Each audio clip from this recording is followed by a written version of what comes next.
Absolutely anything.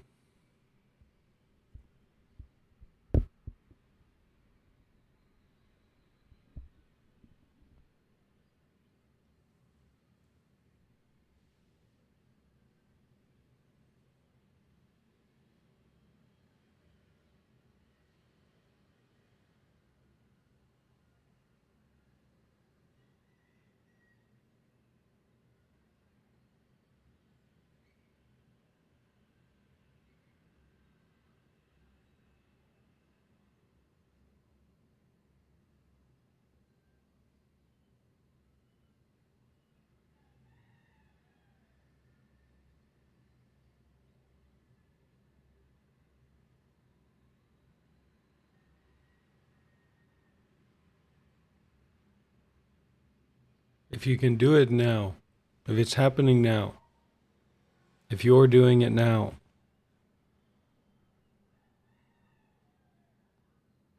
you should train the skill to stop it.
The schizophrenic hears special messages, special secrets, special ideas in the music or deep in the mind. And the normal person does the same thing. In our society, we say one's crazy and one's sane. For our Dhamma practice, both are wrong. Because this grasping and attachment to anything is wrong. To stop what you are doing is to detach from what you're doing. Take your hand off the wheel. This is the problem of self. This is the problem of nonstop compulsionary thinking and action and reaction.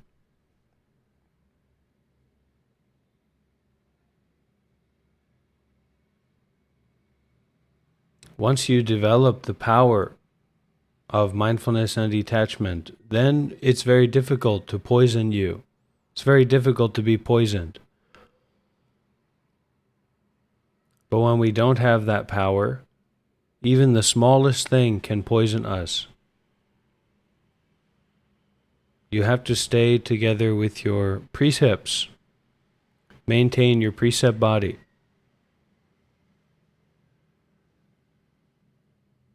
Not because you have to, but because if you don't, you're going to miss out on development in your path, and you're also just going to fuck yourself up. So stop hitting yourself. Stop fucking yourself up.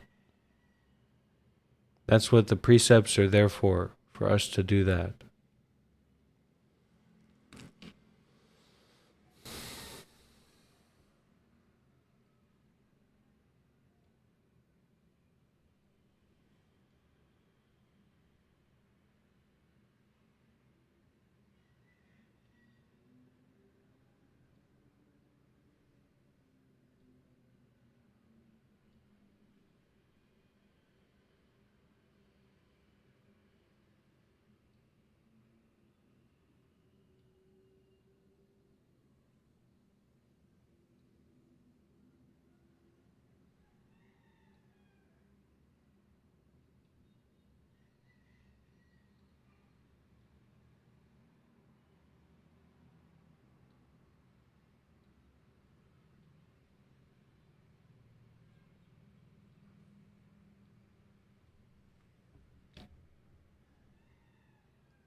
ได้แล้ว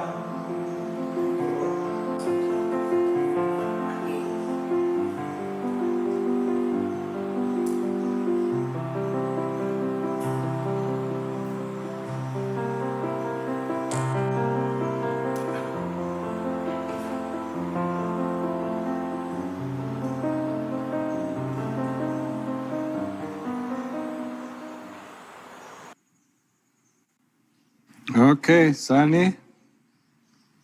Yes, Lord. Let us all pay respects, Lord, by bowing together. Lord.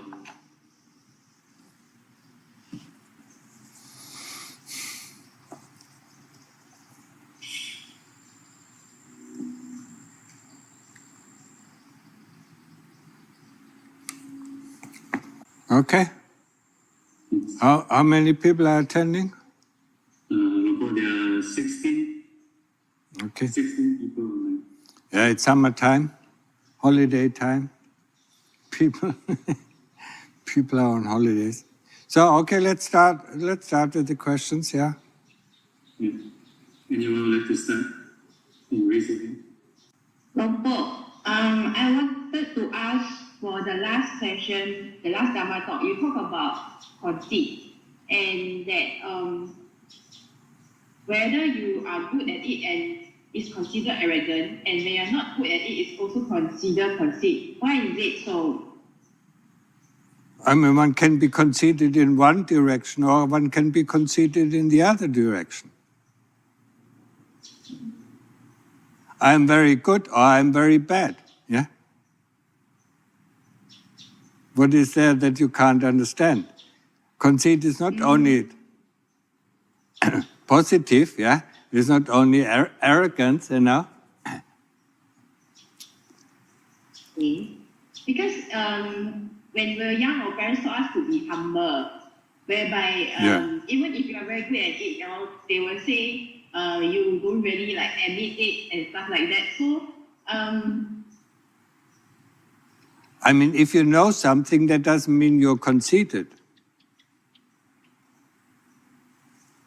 But if you think you're better, then this is one sort of deceit.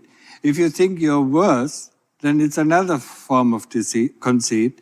And if you think you're equal to somebody, it's also conceit. because it's a judgment that you make. What?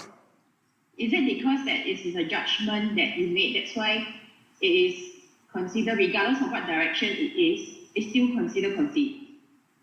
Yes.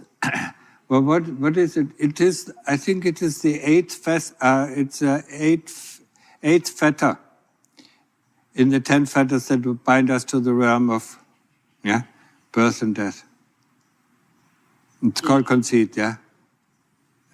Mostly people think of conceit, of that what you say, I'm better than everybody else, yeah. Being humble has nothing to do with being conceited, yeah. To put oneself down is not conceit. To put oneself above other people or below other people, that is conceit.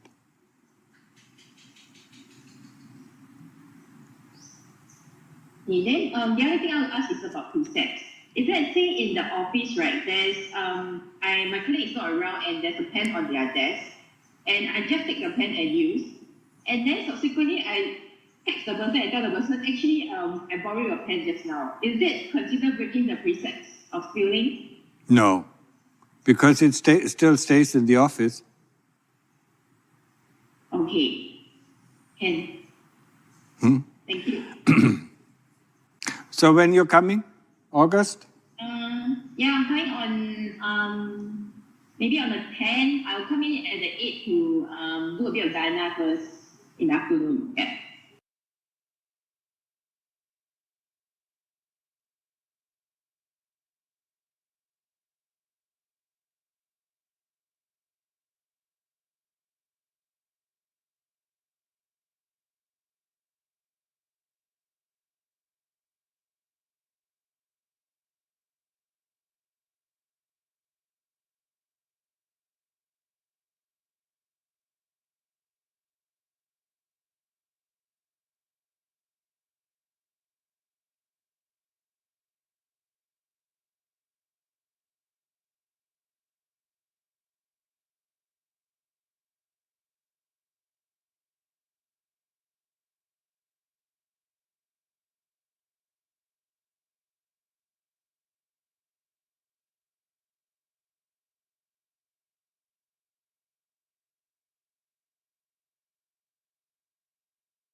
Learning how to say no to self.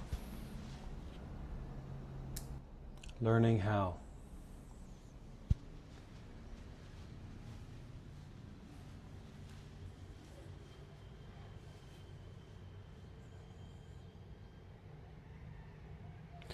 So in Buddhism, we hold very dearly this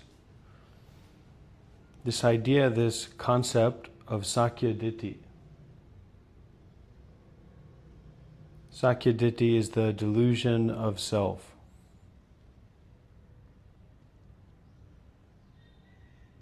Our practice in meditation and our practice of following Buddhism is developing this no.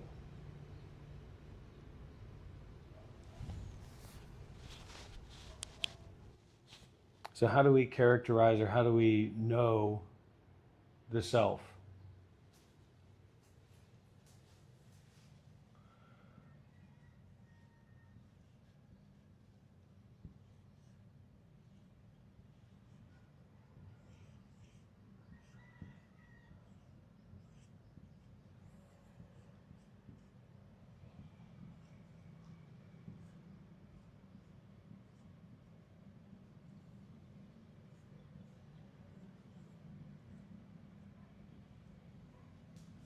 The self is me, you, mine, him, her, them.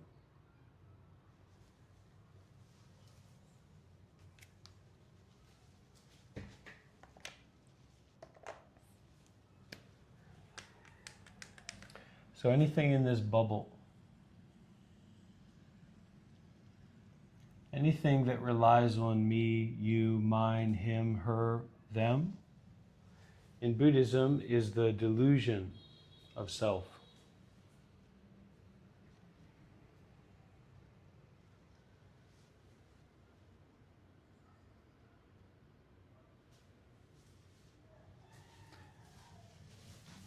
We can also understand this as someone.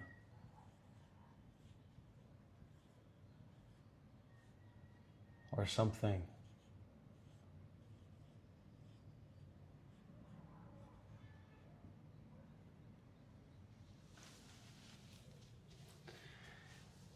In the process and the practice of learning how to say no to self, our most important practice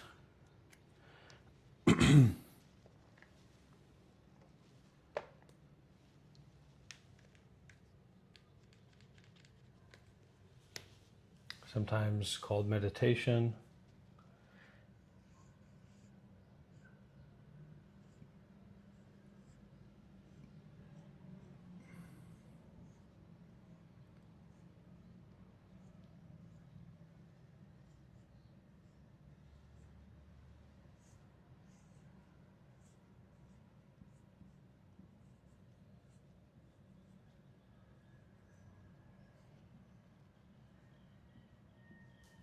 is the process of mindfulness and detachment.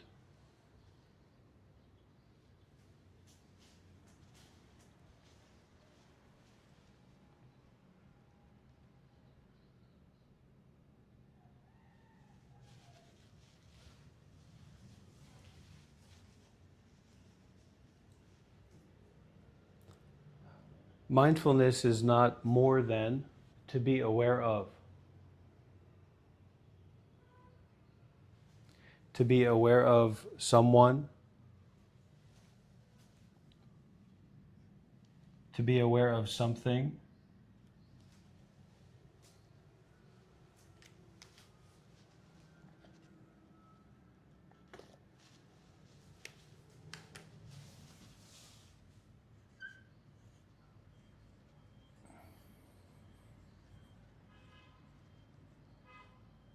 to be aware of somewhere.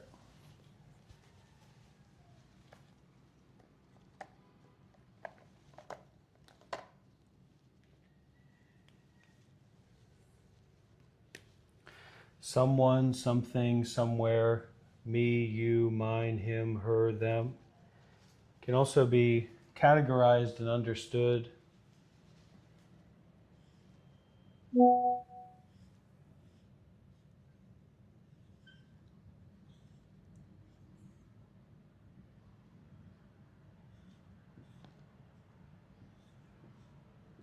as thoughts.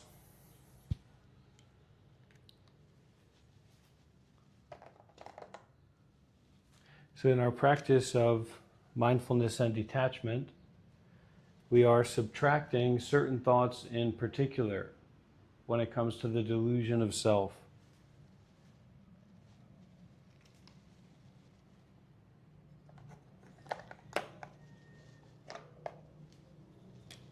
Subtracting someone, subtracting something, subtracting somewhere.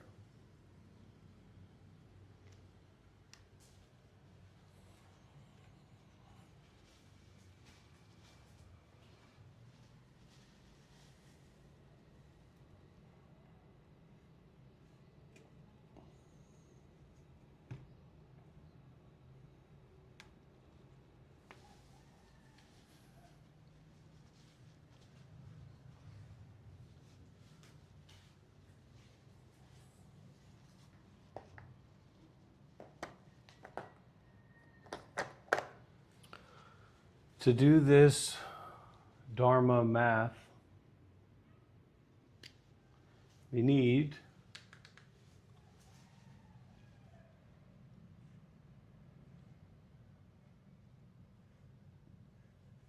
focus, also called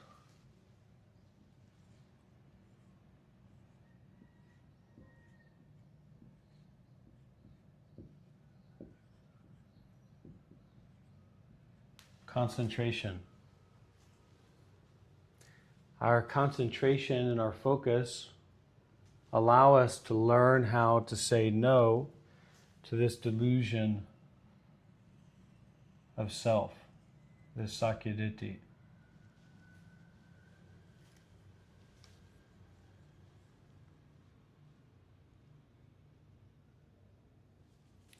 This is also the process of removing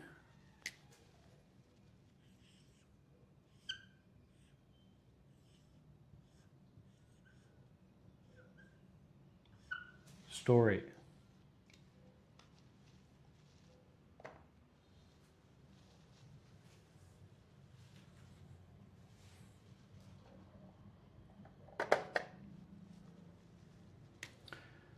The story of self is based on a delusion. The delusion of self, or the wrong thought of self.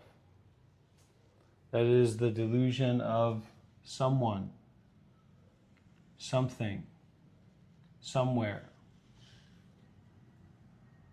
And this delusion is full of these points or these words, these fundamental ideas of me, you, mine, him, her, them, someone, something, somewhere.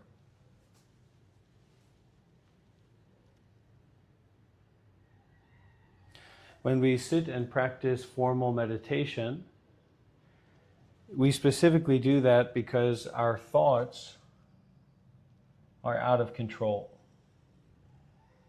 Our thoughts are unregulated. The compulsive happening of thinking is controlling the body and controlling the mind to create more and more suffering. And these thoughts are delusions based on the notion of self. It can also be called the notion of separation, or the notion of permanence, or the notion of satisfaction to be found in this mental or physical experience. Once we start to understand that there is not satisfaction to be found in thoughts or in the physical experience, we can detach.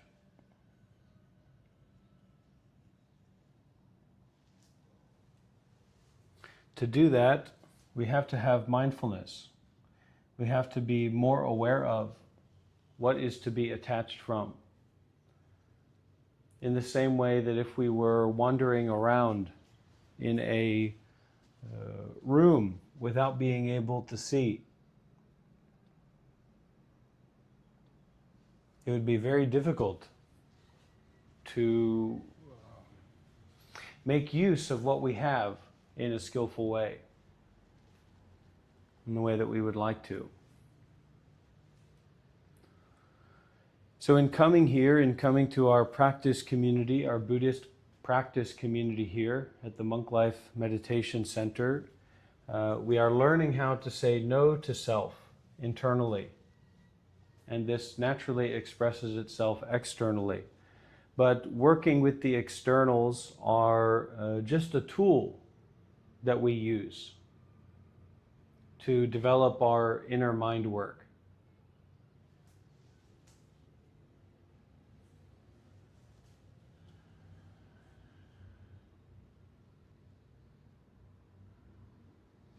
Now, the practical application of this is inconveniently and uncomfortably simple. So, traditionally, we sit down with our legs crossed or sit down in a comfortable, stable position. The body is still. The mind may be active, but we still the body. And begin to focus. To focus, we need an object to focus on. So we choose the breath. As we focus on the breath, we become more mindful. First, of what's happening in the body.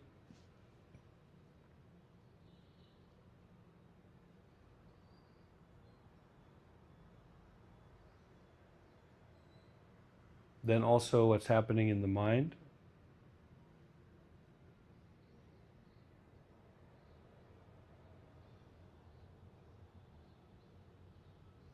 We engage or enable the action of mindfulness, the action of being aware.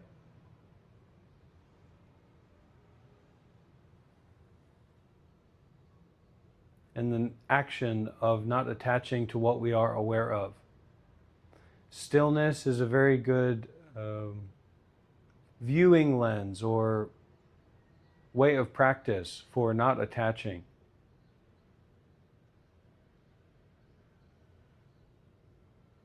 We can also see attaching as acting and reacting. Acting out compulsive thoughts or compulsive experiences,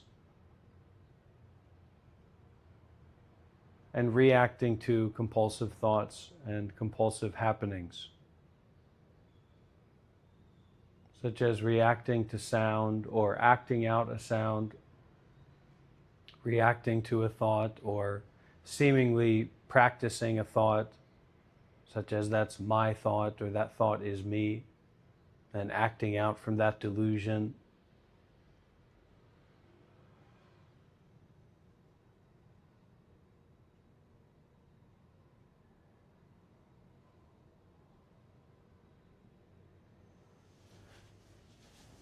So I do encourage you to practice meditation on your own. One of the ways we can practice meditation is by listening to Dhamma talks. Okay? So learning how to say no to self is the practice of mindfulness and detachment. This requires concentration and focus. And when we practice mindfulness and detachment in the relation to the sakyaditi, or the delusion of self, we are being mindful of and detaching from, or not believing in, not perpetuating these thoughts of me, you, mine, him, her, them.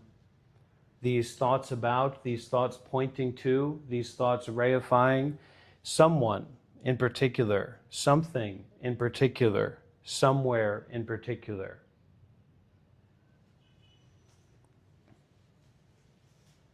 Okay, any questions about this before we move on?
To practice more deeply is to practice more consistently.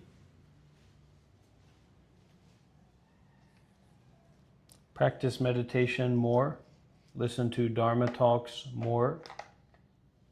Spend more time in environments where the Dharma is being practiced seriously.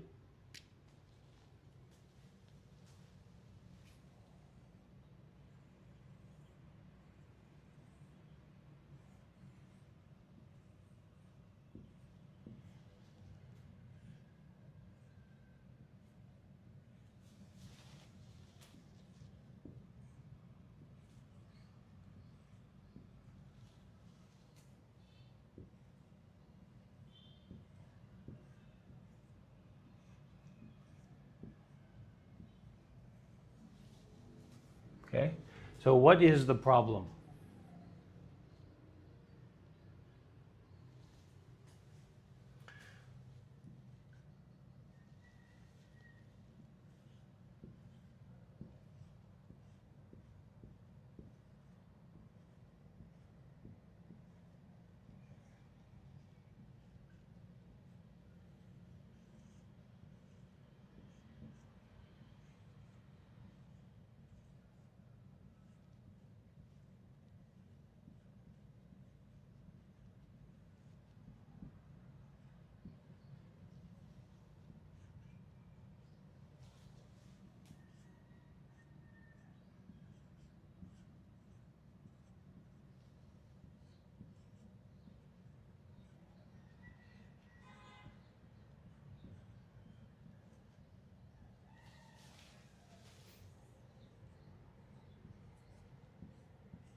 So what is the problem? Why is the suffering there? Why isn't everything working out? Why isn't this easier? So the problem is confusion.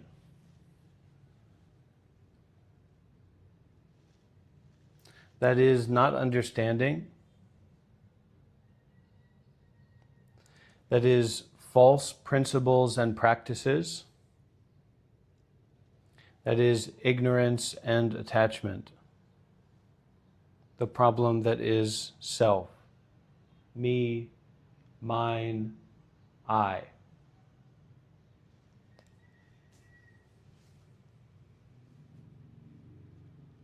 Confusion and not understanding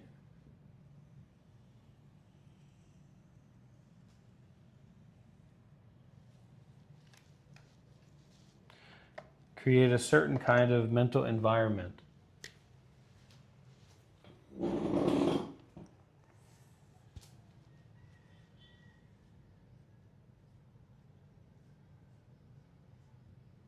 A mental environment of seeking,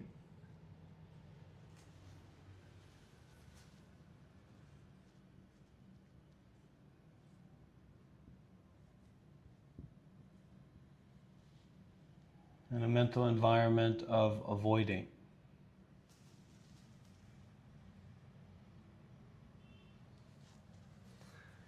The perpetuation of this, the verification, the validating of seeking and avoiding is based on false principles and practices.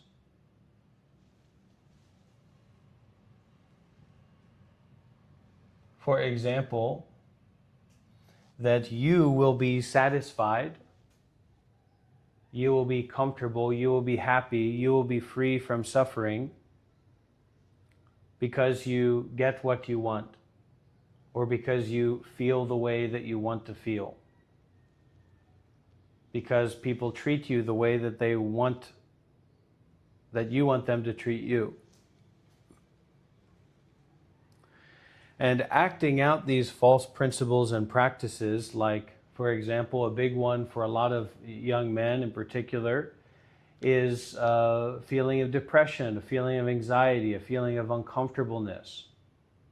And so the way that they deal with that or try to get rid of that is by PMO, porn, masturbation, orgasm. And of course, this just creates more and more suffering, more and more confusion and problems. So these false principles and practices are based on or arising because of ignorance and attachment. And we can call this ignorance and attachment self.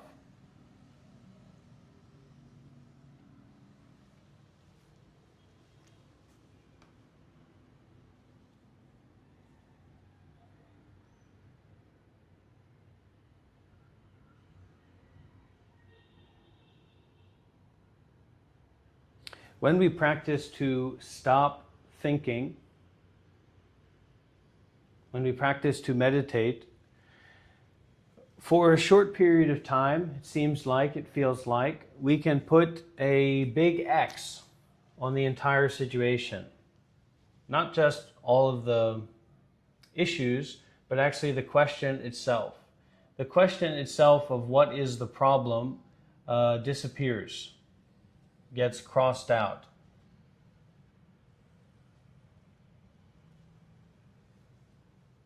And it's able to be crossed out because we've stopped seeking and we've stopped avoiding. To meditate, to practice meditation, is to stop seeking and to stop avoiding.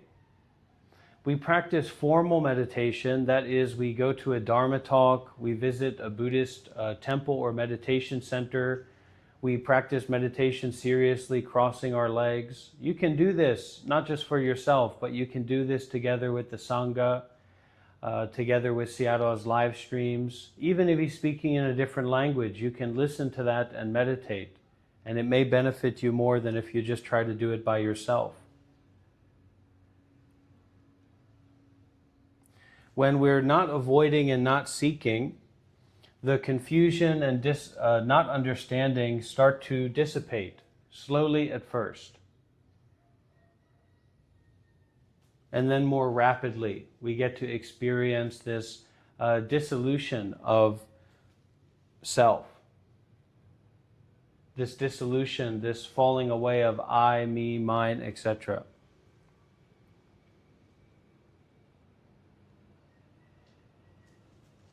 And all of this avoiding and seeking is based on ignorance and attachment, or based on I, based on self. So if we can solve the problem of self, or if we can alleviate of ourselves this self-delusion, this Sakyaditi, we fix not just the problem, but also the seeking, the questioning of what is this? Why is it this way? You can go on in philosophy books and religions and even Buddhist texts and teachings, trying to get to the bottom of why this is happening, or what is the self, or what is the deeper problem. But the point as a practitioner is not to think about it, it's to practice it.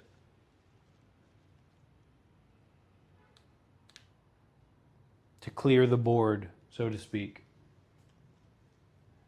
And when we go into that practice of clearing the board, we're going to find confusion. We're going to cross it out. We're going to find not understanding. We're going to cross it out. We're going to find false principles and practices. That means that the internal mental processes are acting in a way that is not making us or allowing us to feel free, to feel the way that we would like to feel, Okay, so we cross out false principles and practices.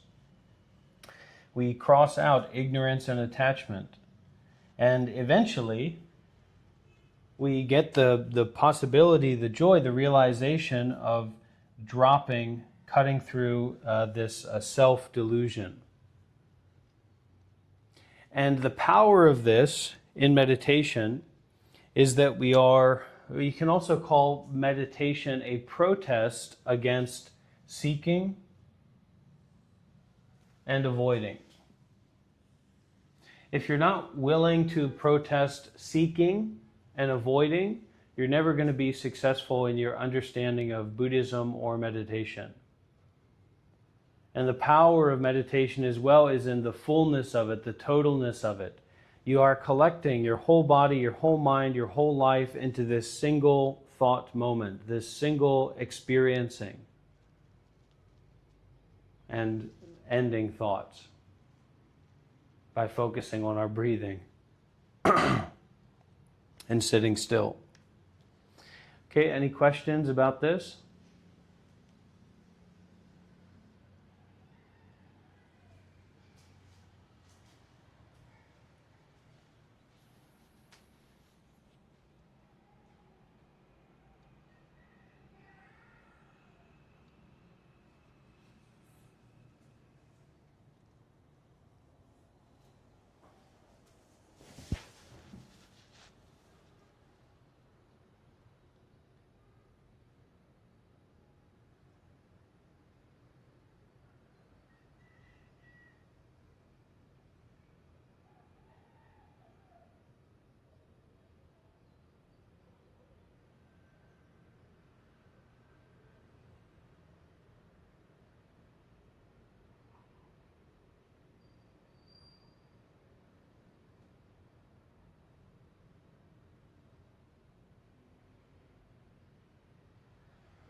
Now, to continue the practice of meditation deeply and consistently, and to stay on the path, it's very important that we develop a relationship with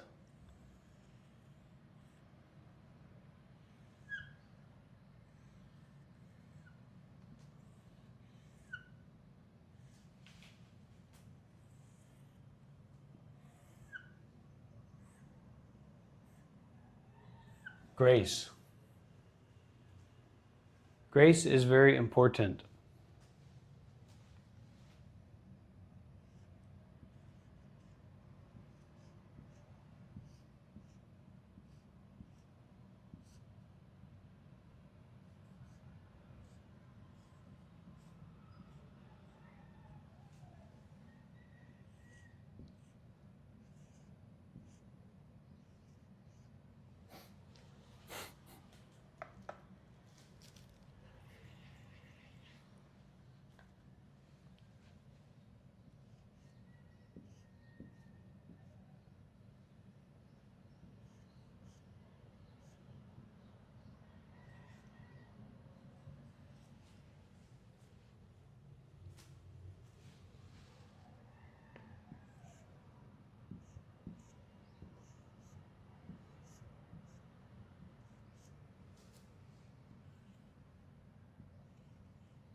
So as we go into meditation, we're going to be having a more vivid, more indirect, or more direct, more uncomfortable, more unideal experience of suffering.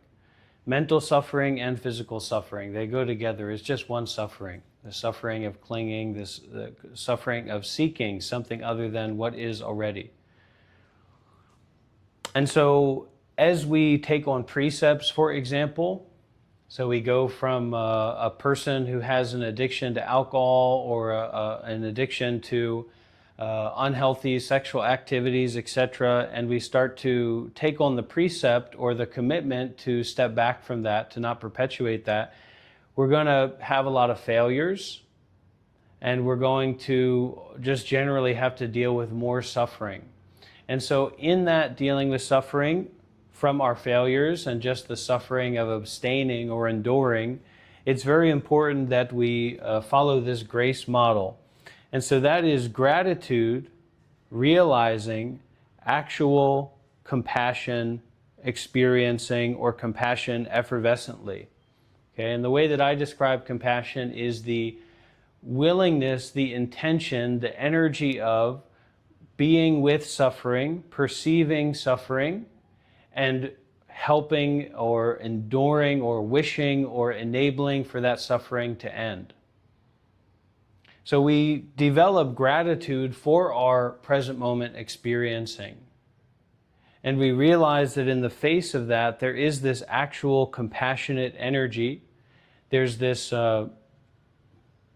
ability for you to be with suffering and to be willing to hold that suffering to bring it to an end. And we need to empower that.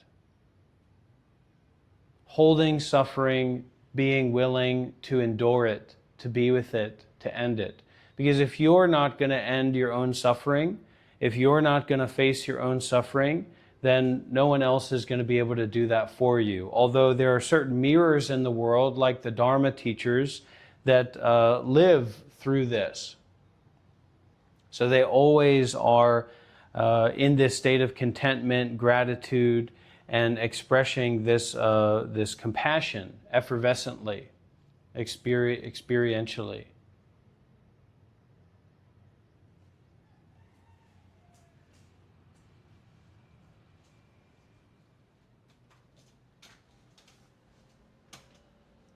Yeah, positive affirmations can be very problematic when not done in the right way. So the system that we use in Buddhism is a process called metta, a process called loving kindness, and we start by sending that towards ourselves. May I be free from suffering. May you be free from suffering. May all beings be free from suffering. But the path is not just about experiencing positivity and not experiencing negativity. That is already what you're doing and what is already going on.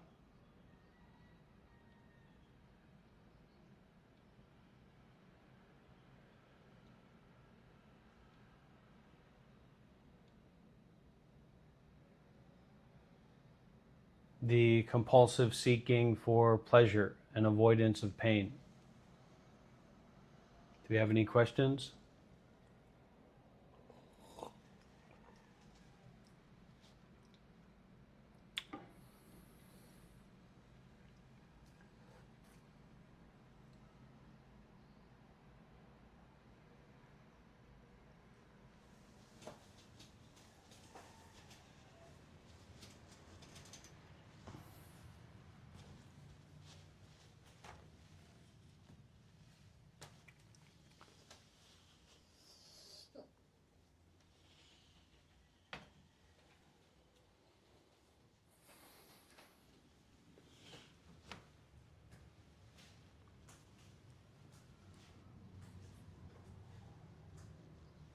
So in this process, you need to practice.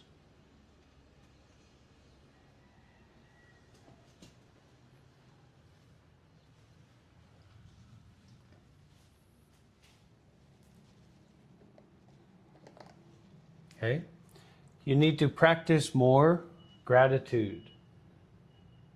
You want to have access to grace, or the relief of suffering, relief of problems, relief of troubles without you personally doing anything about it. So you have to have the gratitude. You have to practice gratitude, to be thankful,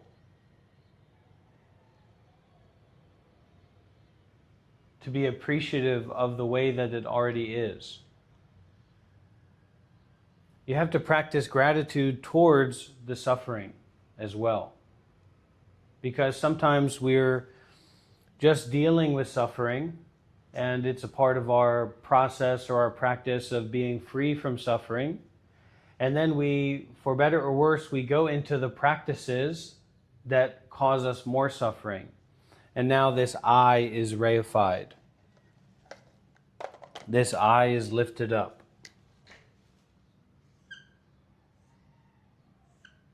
The fiery, burning I.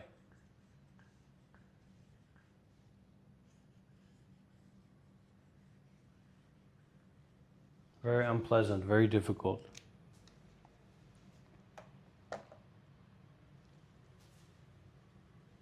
So both before, during, and after our experience that the I is remembering or identifying with, we have to practice gratitude. Practice gratitude before you make a mistake, before you break a precept. Practice gratitude while you're breaking a precept. Practice gratitude after you break a precept. And this gratitude is realizing the actual compassionate, effervescentness or experiencing. So that in this experiencing itself is an alleviation of suffering. In this experiencing itself is a grace. A grace from what? A grace from the fire of I. Okay, and that grace is also based in the fact that the I relies on delusion. The I relies on ignorance. You can't spell ignorance without I. So this is a godsend or a Buddha send. That the very mechanism of what's causing us to suffer more, what we're battling with, what we're fighting with, is a phantom or a dream or an illusion.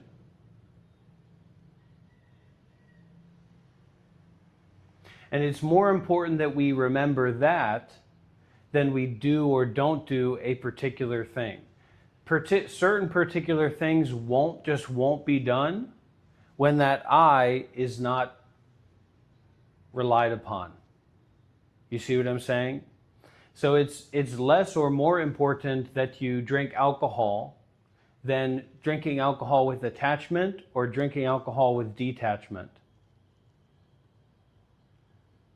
And you have to try to think about it or try to practice it in this way to increase your level of mindfulness with whatever activity you're doing. Okay, so this is also going into taking refuge. Right? Taking refuge in the Buddha, the Dhamma, and the Sangha. Taking refuge in the awareness that is the original permanent nature.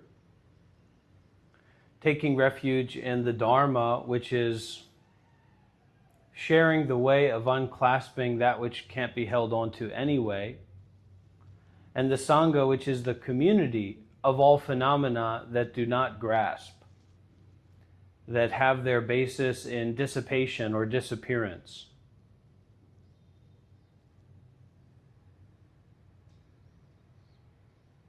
So stop perpetuating the dream of I, whether you did right or you did wrong. It's still going to be a problem. It's still going to be a confused state. It's still going to be stemming from self-view.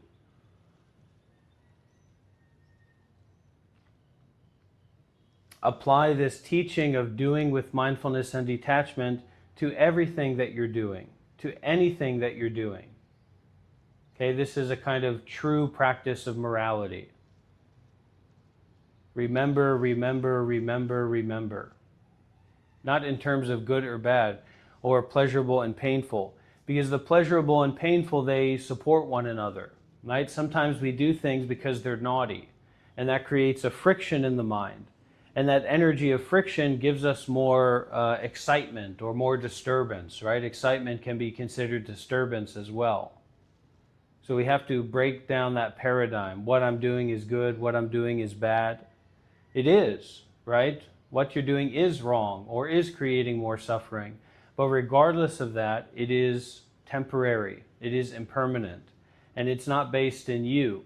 It is simply cause and effect only of ever new impermanent nature. You know, today you're upset because you relapsed on alcohol. Well, wait till you find out what's going to happen in 5 minutes, where now you have a serious medical issue, or someone you love, someone you deeply care about, you deeply rely upon has a serious medical issue. Questions?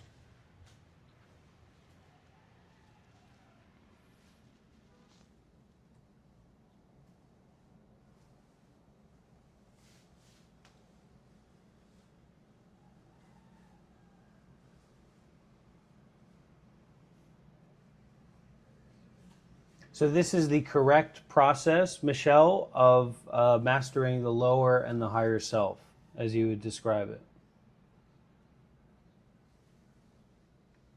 How can we have gratitude in suffering? With compassion.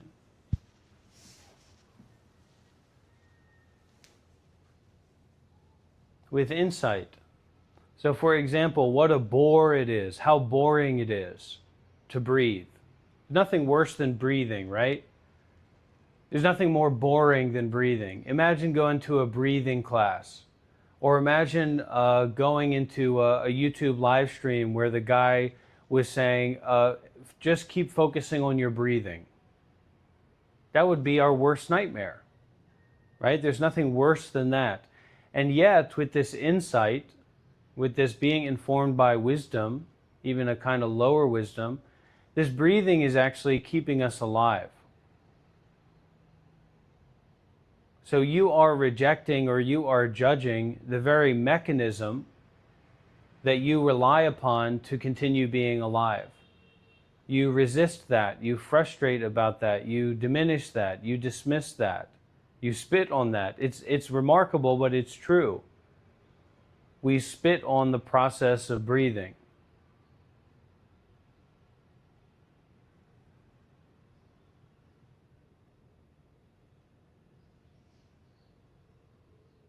We disregard the process of breathing. Each and every breath that you take is more important, more valuable, more relevant than the best YouTube video you'd ever see. Unless that was a YouTube video that helped you to get enlightened or made you get enlightened. And yet, how much time are we willing to give to our conscious process of breathing?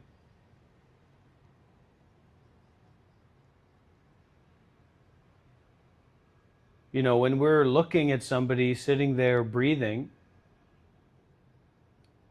we're looking at someone that's keeping themselves alive in terms of self.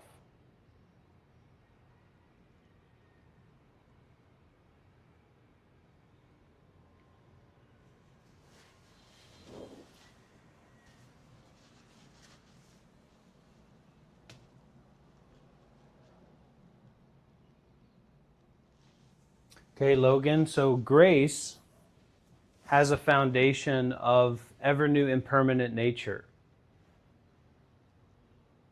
The self has no foundation, like a thought trying to grasp something, like a thought trying to hold on to a physical object, or a thought trying to hold on to another thought. It's nonsense. But impermanence, you can connect grace with impermanence as well, has a very solid base. The base of emptiness, the base of nothing, the base of space.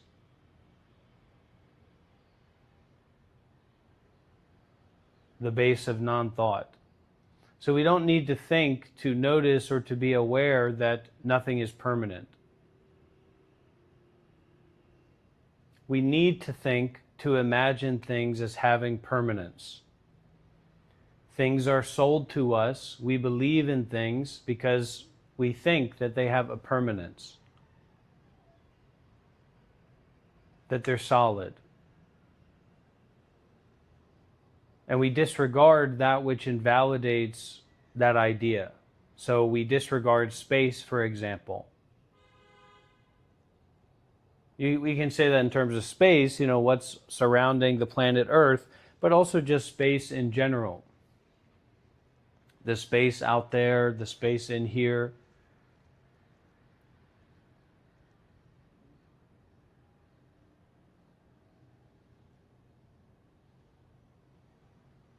Just in the same way we disregard the absence of thoughts, even though the absence of thoughts is so much. Mostly the world, mostly the universe is composed of space. Mostly our minds are composed of space. These thoughts are just like particles. And then there's some thoughts that are like planets. There are some thoughts that are like suns. There are some thoughts that are like even universes. But they all exist within space and they're all impermanent. And in fact, these things, these objects, rely on impermanence to exist at all.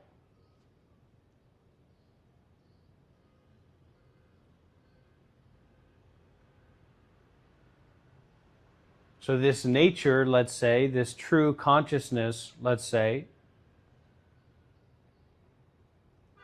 relies upon ever new impermanent nature. So the basis of things is on no thing. The basis of nothing is on things. And then we break the contradiction.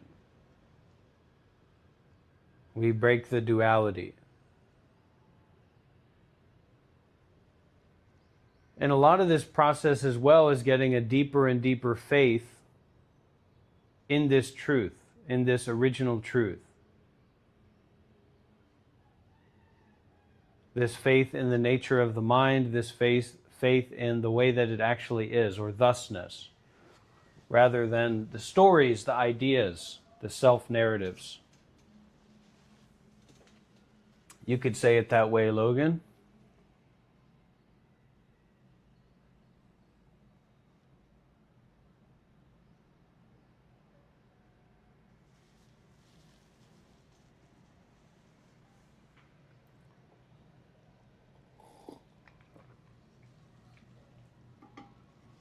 You being right or you being correct is wrong. You have to watch out for that. That's where the self exists. That's where this sakyaditi or delusion of self exists. So let's go into that a little bit.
You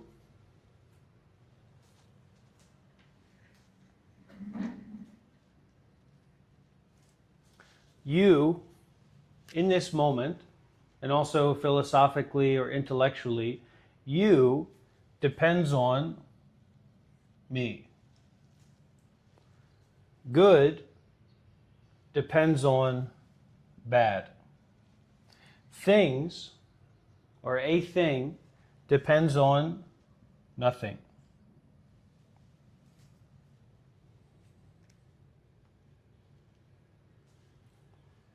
If you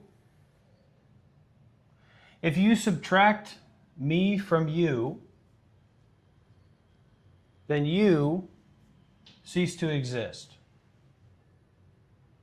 In this experience of yourself here and now. Period.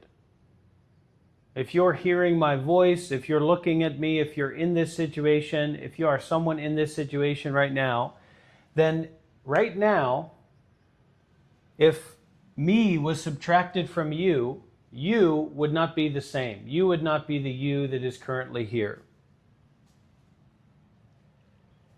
If you is equal to me, truly equal, then there's no separation, there's no distinction between you and me, only superficially. If you does not equal me, then you and me do not correlate, only superficially. The basis of you right now in your experience is interconnected with me. The basis of me is interconnected with you.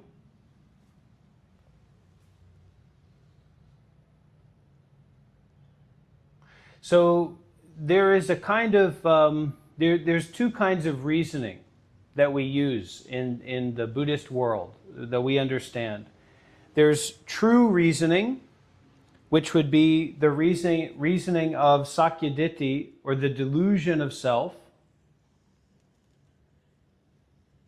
No, that's the false reasoning. No, that's the true reasoning. It's a little bit ironic. So the true reasoning is based on this delusion of self, or this delusion of separation.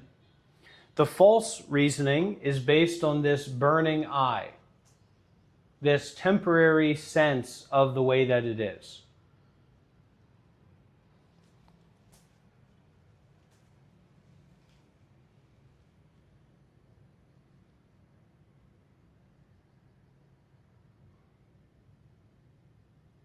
What does that mean?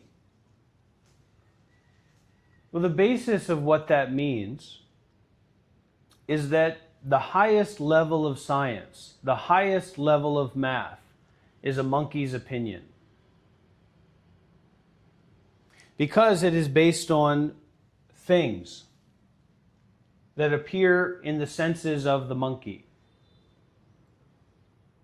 The eyes, the ears, the nose, and the extensions of those senses of the monkey. Maybe a microscope or a telescope.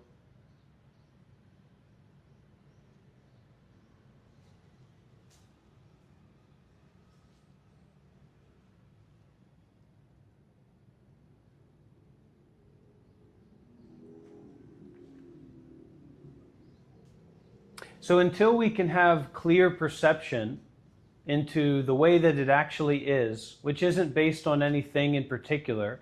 So when we particularize things, when we point to that, this is a bias. That is no more important than this. And actually that and this are just ideas, thoughts, perceptions, opinions of a monkey. So if you compare a monkey's thoughts or a monkey's opinions to the opinion of impermanence, there's really no comparison, because the monkey depends on impermanence to exist, whereas impermanence doesn't need a monkey to exist.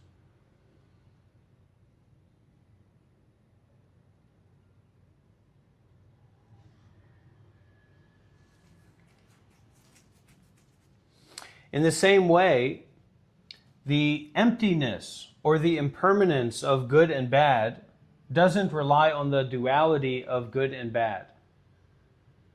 Whereas for something to be good, there has to be something that's bad. For there to be a me, there has to be a you. For there to be a thing, there has to be a nothing. Well, nothing is a little bit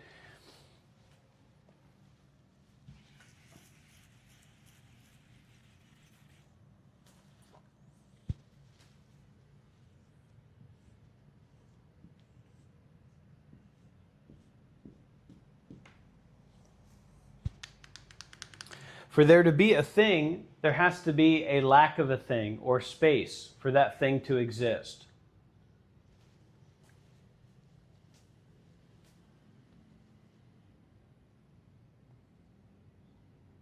So this false reasoning, or the reasoning of objects, or the reasoning of I, of someone, of something in particular, this all is very confusing, and we have to figure it out. For the reasoning of delusion of self, nothing needs to be figured out, because everything is already figured out. The earth has figured out itself. The sun has figured out itself. Space has figured out itself. The tree has figured out itself. The water has figured out itself. The body has figured out itself. And so this is the self, or these are the things that seem to depend on space, but they actually depend on nothing. And so this identity, this delusion, this burning delusion of I that we cling to, that we rely on, is constantly looking, constantly seeking, like a spider on a web, looking for, waiting for something to catch, to perpetuate itself, to reify itself. And so in that sense, the mind is always tricking us. The mind is always manipulating us. We're always jumping from one thought to the next. We're always looking over here, and that's reifying this thought in our mind. And this constant storytelling process is going on. So our work then is to stop thinking.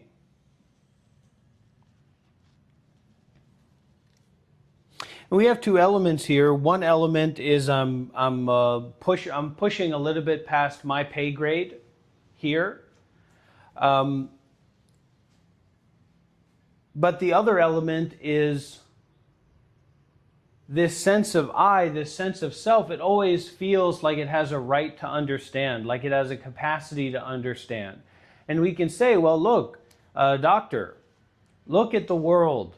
Look at the wonderfulness of the world. The S27 Ultra is going to be released any day now. These are exciting times. Tell that to the wallaby. Tell that to the Aboriginal people. Tell that to the rivers, lakes, and oceans. Tell that to the ground that holds nuclear waste. Tell that to the children starving in the Congo. So you, me, we may very well get our S27 Ultra, but it's clear that this whole underlying idea seems to operate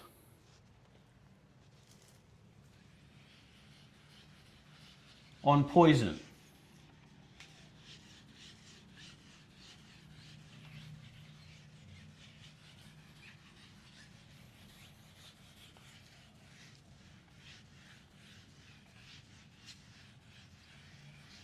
So what do we mean by poison here?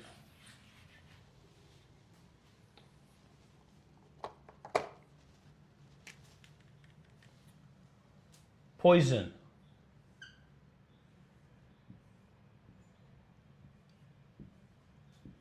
We have three kinds.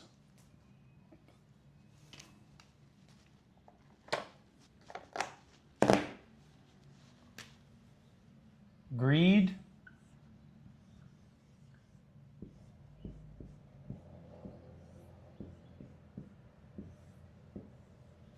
anger,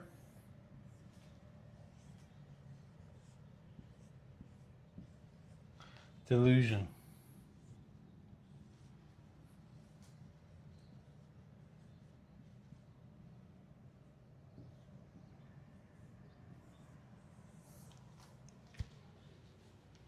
This greed is wanting more than what we already have.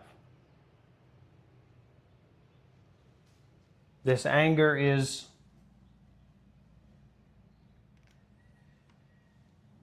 not happy, frustrated, worked up. And this delusion is non-practical, complicated, compulsive thoughts. Anybody can relate? Anybody can relate with greed here? Not being content, not being grateful, not experiencing gratitude? Anybody can hear with anger, being frustrated, worked up, hot, heated up? Anybody here can specific? I'm curious, if we can see this in the mind, can we see how subject to this poisonousness of delusion we are? And I defined a delusion as impractical, complicated, compulsive thoughts. So this is also our justification for continuing our meditative process.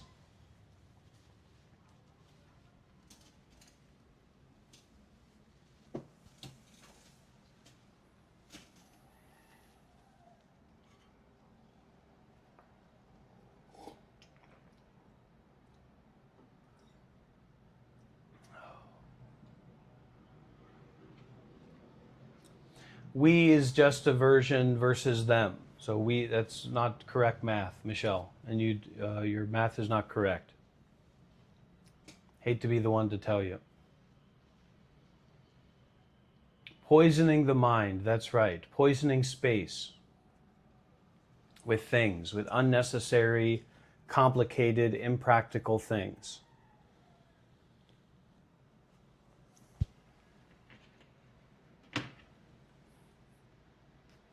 All right, well, that's our lecture for today. We'll open up the space for question and answer discussion.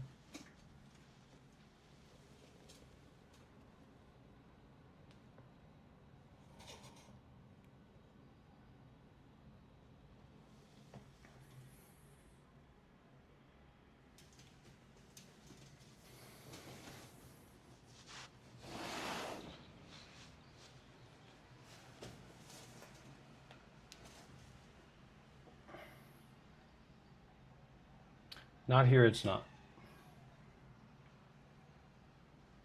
I am the master here.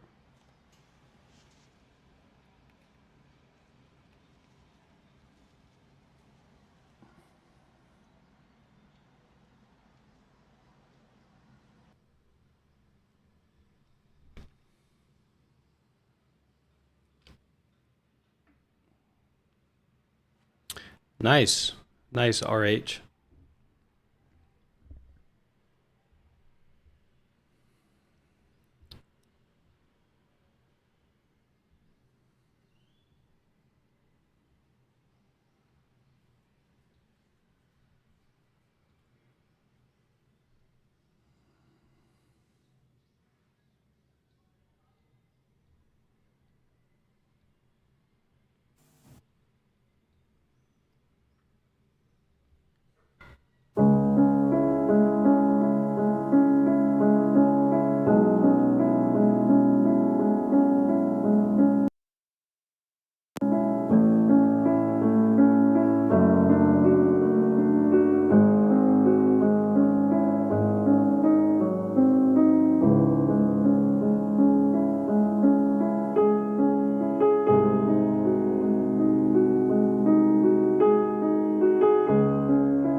Well, we are all very experienced meditators. We progress so much. That's what a lot of people think. Oh, I practiced for 5 years, yeah.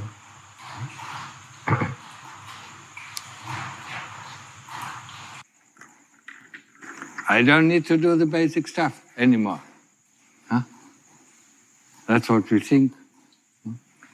Practice for 20 years. I'm better than him. No. That is expectations. That is arrogance. When we think we are better than others, or we think we are worse than others, it's all arrogance. And it's not really helpful. I mean, during my practice, I had to reset everything. Every once in a while. Okay, I'm at a dead end, so what do? You start from the beginning. So what do you do from the beginning? You concentrate on the Buddha, or you concentrate on the breath. Know that the breath goes in, know that the breath goes out, until the mind becomes calm, until there's no more thoughts and no more memories. So what do you do then? Well, you investigate the body. Inside, outside, outside, inside, top to bottom, bottom to top, Cut it up in bits and pieces, see what is the body, and who knows what the body is,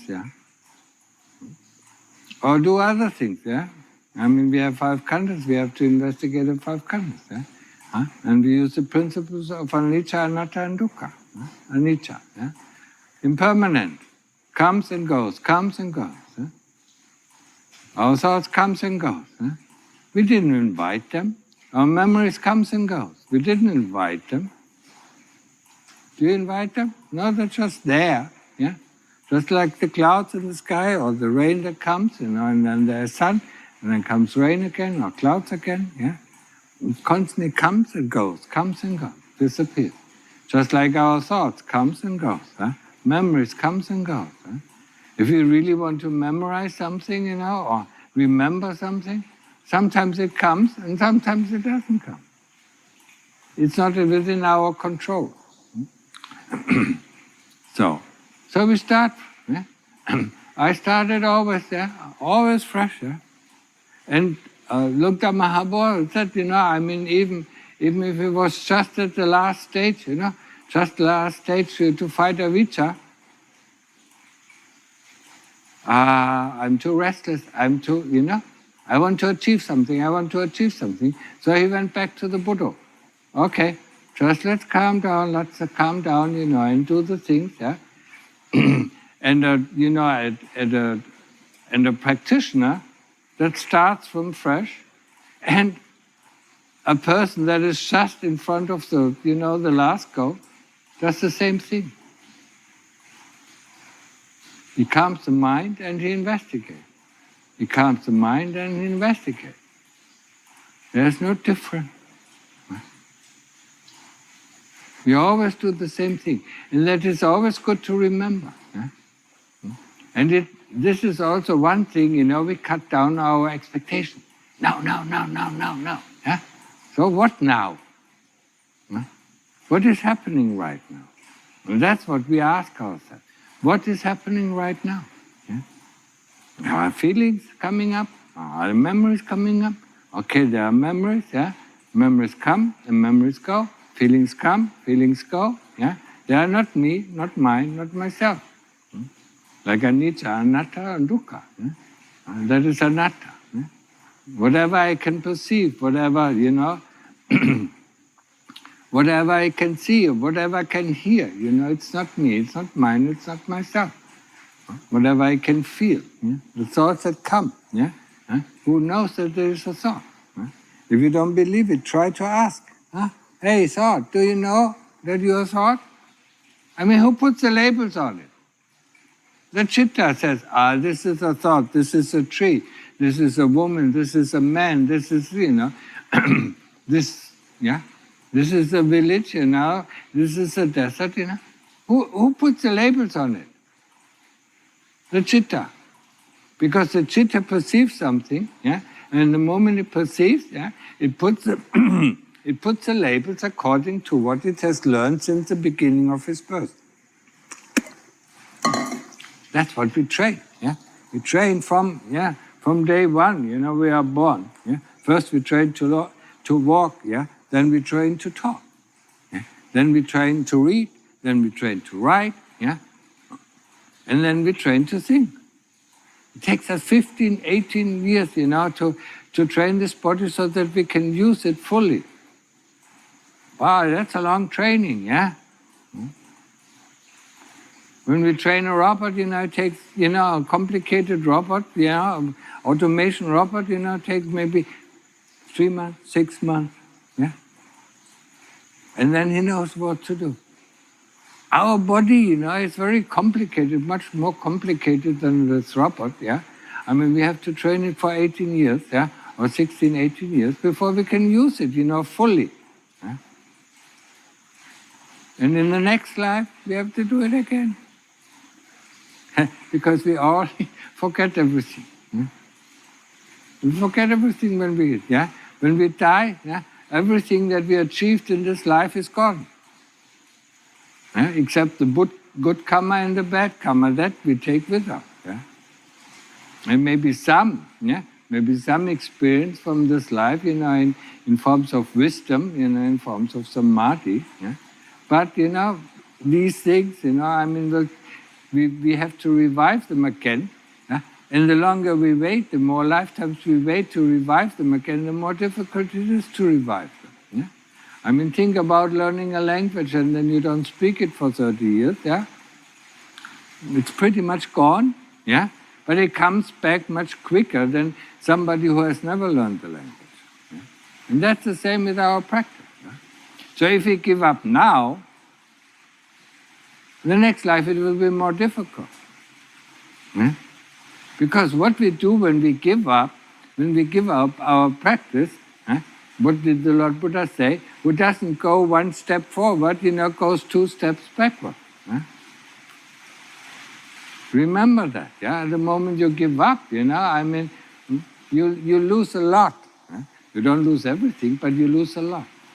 Because you go step back.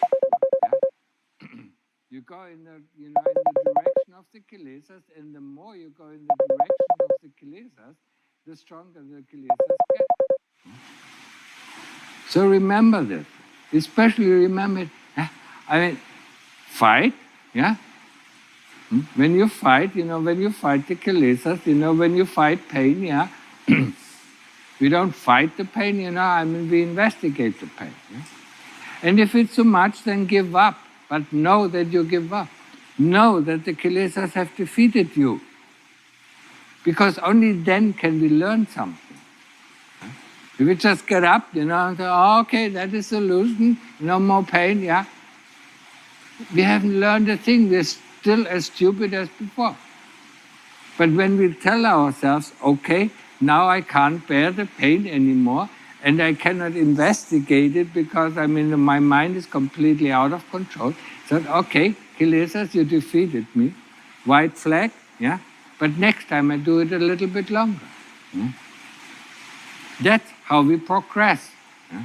That's the only way. Yeah? I want you to understand that. Yeah? And there's no harm, okay, let's start again. Yeah? And sometimes, I was sitting there, okay, what is so difficult? Then I looked at my hand, my hand is still there, my arm is still there, my arm is still there, my legs are still there. Yeah? Where is this difficulty? It's all in the mind. Yeah? The kilesas tell us what, and we say, yes, my Lord, you're right. I want this, yes, my Lord, you're right. I don't like this, yes, my Lord, you're right. That's how the life of 99.9% of the people of this earth, go. When the kilesas suggest something, they say, yes, my Lord, that's what I need, that's what I want. Yeah?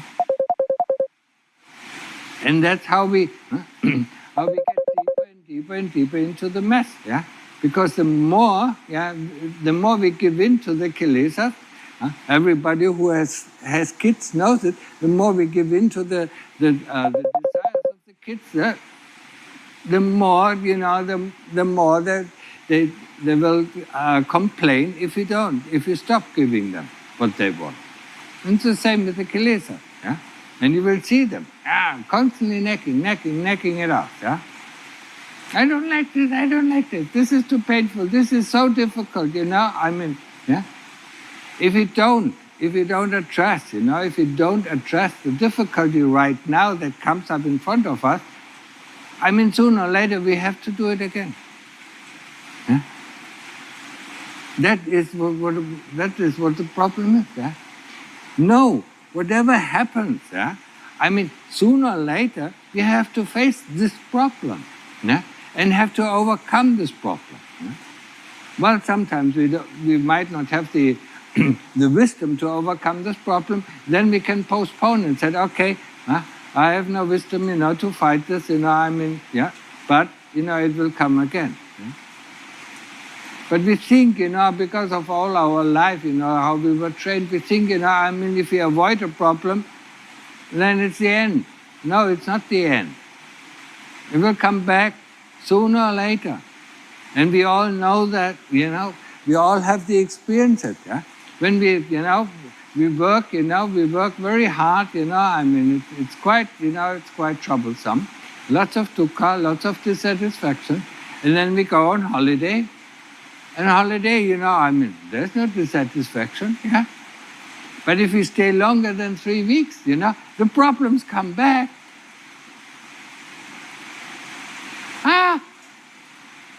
Hello, here you are again. Okay, now I have to face you. Huh? We cannot avoid the problems, in our heart. Yeah, we have to deal with them.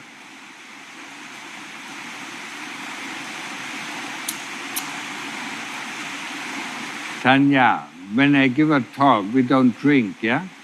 Please? We don't drink water. ไม่ได้กินน้ำนะเมื่อฟังเทศน์นะ เนี่ยมันเหมือนคนสิงคโปร์และคนมาเลเซียว่ามันอยู่น้ำตลอดเวลานะทุก10 นาทีทุกครึ่งชั่วโมงนะมันต้องกินน้ำฮะใช่ไหมโอลิเวียif you didn't understand I have to switch the languages, yeah? Always this rain. But anyway, yeah. Hello? Okay, now it's clearer, yeah? So understand, there's no problem, with starting afresh. You don't lose anything, yeah? It's only the kilesas who think they lose the problem, yeah? Okay, so now I think we have a lot of questions, so go ahead and ask. You have any questions from the audience before we start with the questions?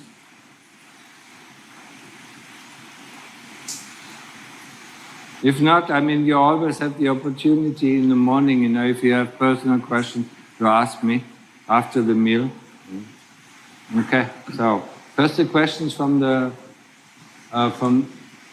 Zoom session? What? Okay.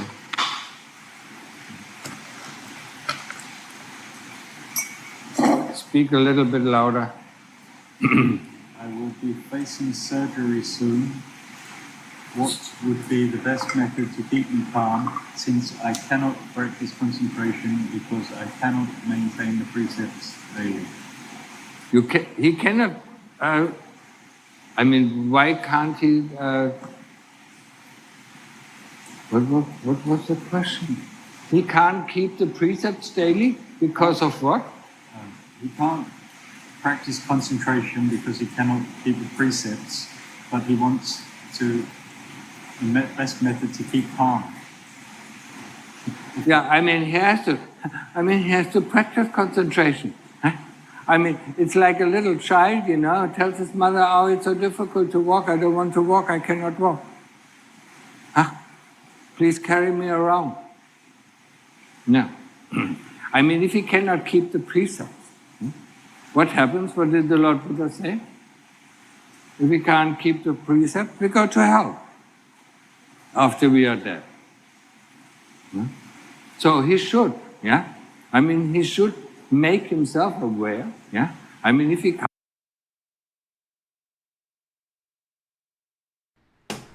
So this is something that I really want to share with the group and make very clear, and that is that you come here as a guest of your own volition to learn the Dhamma. And as Westerners, maybe we lack a certain kind of respect, unless there's a big ass in our face or a big wad of money in our face or a gun pointed to us. We tend to not have a general sense of respect and reverence, especially for the Dharma, because we're not a Buddhist society or whatever. So when you come into this kind of environment, it's very, very essential that you take responsibility, you take ownership over your own choice to be there, and to work with that context deeply while you are not in control of that context. See what I'm saying is very important. Can't keep the precept that he will sooner or later go to hell, and mostly after death. Yeah? And if he wants to know how hell is, yeah, I mean, in the Middle Length Saying or Majjhima Nikaya, yeah, there are two suttas. I think it is 149 and 150 or something around that. Yeah, he can read it. The Lord Buddha normally didn't want to talk about hell, yeah, didn't want to frighten the people too much. But in these two suttas, I mean, he explained it very clearly what is going on in hell. Yeah, and if you want to have a little bit more picturesque, yeah, I mean, there's quite a very good movie about 5 people going to hell and two of them coming back because they went into coma. And this movie is a Thai movie, and it's called Hell. Yeah, there are English subtitles and German subtitles. Yeah, so you can find it somewhere on the internet. Yeah, and in Thai it's called Narok Penang. Yeah, and that's the experience of 5 people who are going down to hell. And what they experience is pretty close to what the Lord Buddha describes in the 2 suttas, but it is more vivid. Yeah. So I recommend this. Yeah, I recommend reading the suttas. If you are not afraid of hell, yeah, reading the suttas and then watch this movie. Yeah? It's available. Yeah, people who want to watch it here. I mean, we have it somewhere here. Yeah, and it also shows what little of doing leads to hell. Yeah? Oh? Okay, so. Is it possible to maintain the 8 precepts daily as a layperson who has to go to work? For example, having to chat out of courtesy or friendliness, or wearing perfume for going to work? No, you don't have to chat out of friendliness, yeah? I mean, you can smile at them, yeah? I mean, they think that chatting out of courtesy or friendliness would be breaking the 8 precepts. No, it's not breaking the 8 precepts. Yeah? But the other thing, wearing perfume will break the 8 precepts. Just don't have to wear perfume. No? But yeah, it is possible, but it is difficult. Yeah, I mean, try to keep the 5 precepts first. Yeah, and then learn to practice. Yeah, and the more you practice, I mean, the more you are inclined to keep the 8 precepts. Practice is the important thing. Yeah, practice an hour in the morning, an hour in the evening, and maybe half an hour before you go to bed. Yeah, if you can. I mean, the more sati we have, the more awareness we have of what we are doing, why we are doing, and what the result of our doing, the less we break the precept.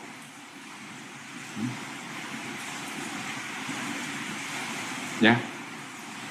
There is quite a lot of information about the Takumaharatika, Kavakimsa and Kusita heavens, but almost none about the Yama, Nimanarati and Paranimita Vasavati. Could you please share some insight into the characteristics of these 3 realms? There are 25 realms of heaven. Each realm, each realm has its lord, or some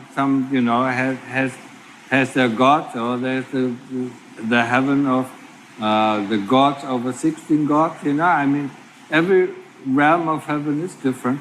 I don't have any experience of it, I don't know, And in the sutras, nothing is written. I mean, Luang Pu Man one time mentioned, that instead of walking Chongkong on his walking path, I mean, he went up to heaven and walked there and admired all these beautiful mansions, that are there. Houses, beautiful, So, some people, might have an experience of heaven, others don't, And what is the point of it? I mean, the more merit you have, the higher you go, The higher you go in the heaven. So, if you're there, I mean, then you're there, Just like we are here in the world, we look around what is in the world, Well, I mean, I don't see any reason why we want to know that.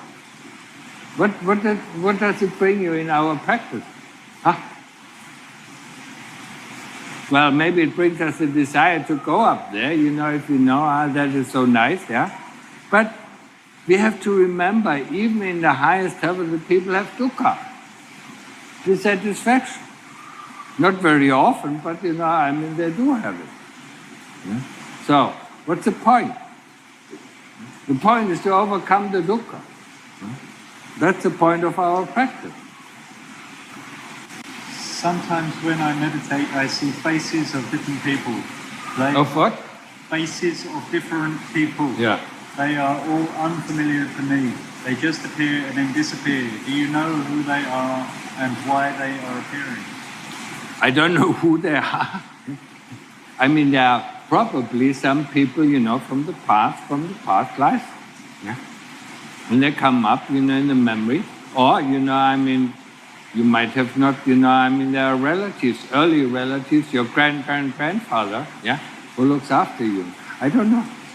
I don't know who they are, but, it does happen, that people or faces of people appear in front of you, And most of the time it's from previous life, Next time you should ask them, if these faces appear, what do you want to tell me?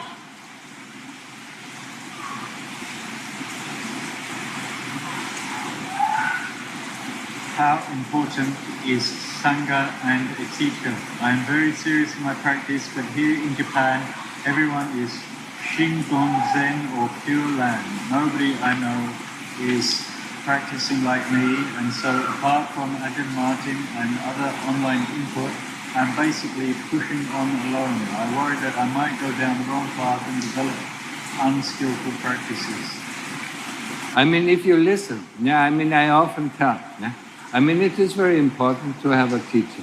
The only person who didn't need a teacher was the Lord Buddha. And he practiced, for eons and eons of lifetime, to acquire the skill to become a Buddha. And everybody, who was a disciple of the Buddha needed a teacher to show him the way. Some of the disciples, I mean, needed only one sentence. Others, needed, 18 years, before they understood, what the Lord Buddha was teaching. So it is very important, especially also in the Thai tradition, to have a teacher. And to have faith in the teacher that it can teach you the truth. If you don't have faith, if you just go to a teacher because, he's famous, but you don't have the faith, or something in your heart doesn't agree with his teaching, I mean, go find another teacher. Faith, faith in the teacher, and in his teaching is very important. I mean, but you have to develop faith in the beginning. The faith is not coming from nothing, So when I started, when I heard about the Lord Buddha, I mean, some of the things, that I read, I mean, was, I had confidence in it. But the moment I started practicing, and the more I practiced, the more I got faith in the Lord Buddha, In the beginning, maybe it was only 30%, I mean, the more I practiced, I became 50% or 100% convincing that whatever the Lord Buddha teaches was true, Now I have 1,000%. I'm so 1,000% convinced that everything that the Lord Buddha said, not everything that is written in the sutta, but whatever the Lord Buddha said is correct. Did I miss the question? Or I can't remember. Diverted? What was it? How important is a teacher? Yeah, it is important. And the other part, what he mentioned is, it is the same thing happened to me in Germany. I mean, I was a lone wolf, and most of the most of the people who practice, I mean, the people around you don't understand what you're doing, and constantly say, what you're doing is not right, what you're doing is not right, what you're doing is not right. I mean, you shouldn't do it like this, you shouldn't do it like that. Yeah? I told you the story about my mother, I mean, when I started practicing. I mean, I normally listen to my mother when she said something, but then she said something, what are you doing? The practice that you're doing is not right. I told her, Mother, you don't understand. I have to go through this. And it was very difficult at the beginning. It was very difficult. And then, the interesting thing, after 2.5 years after I went through all these difficulties, then she asked me, Martin, what are you doing? I mean, you completely changed 180 degrees. I said, see, I can tell you what I was doing. Then the people get interested. So, think about yourself, as a lone wolf, and if you have somebody, if you have the sutras, you can read, or if you have a teacher that you can listen to, then go, go for it. I feel an intense feeling of urgency in the practice, but have a wife, 3 kids, a mortgage, and a business to run. The only thing stopping me leaving everything and going to Thailand is the knowledge of the suffering I would cause to the family and the karma that causes. Can I get some feedback on how to progress as a solitary lay practitioner?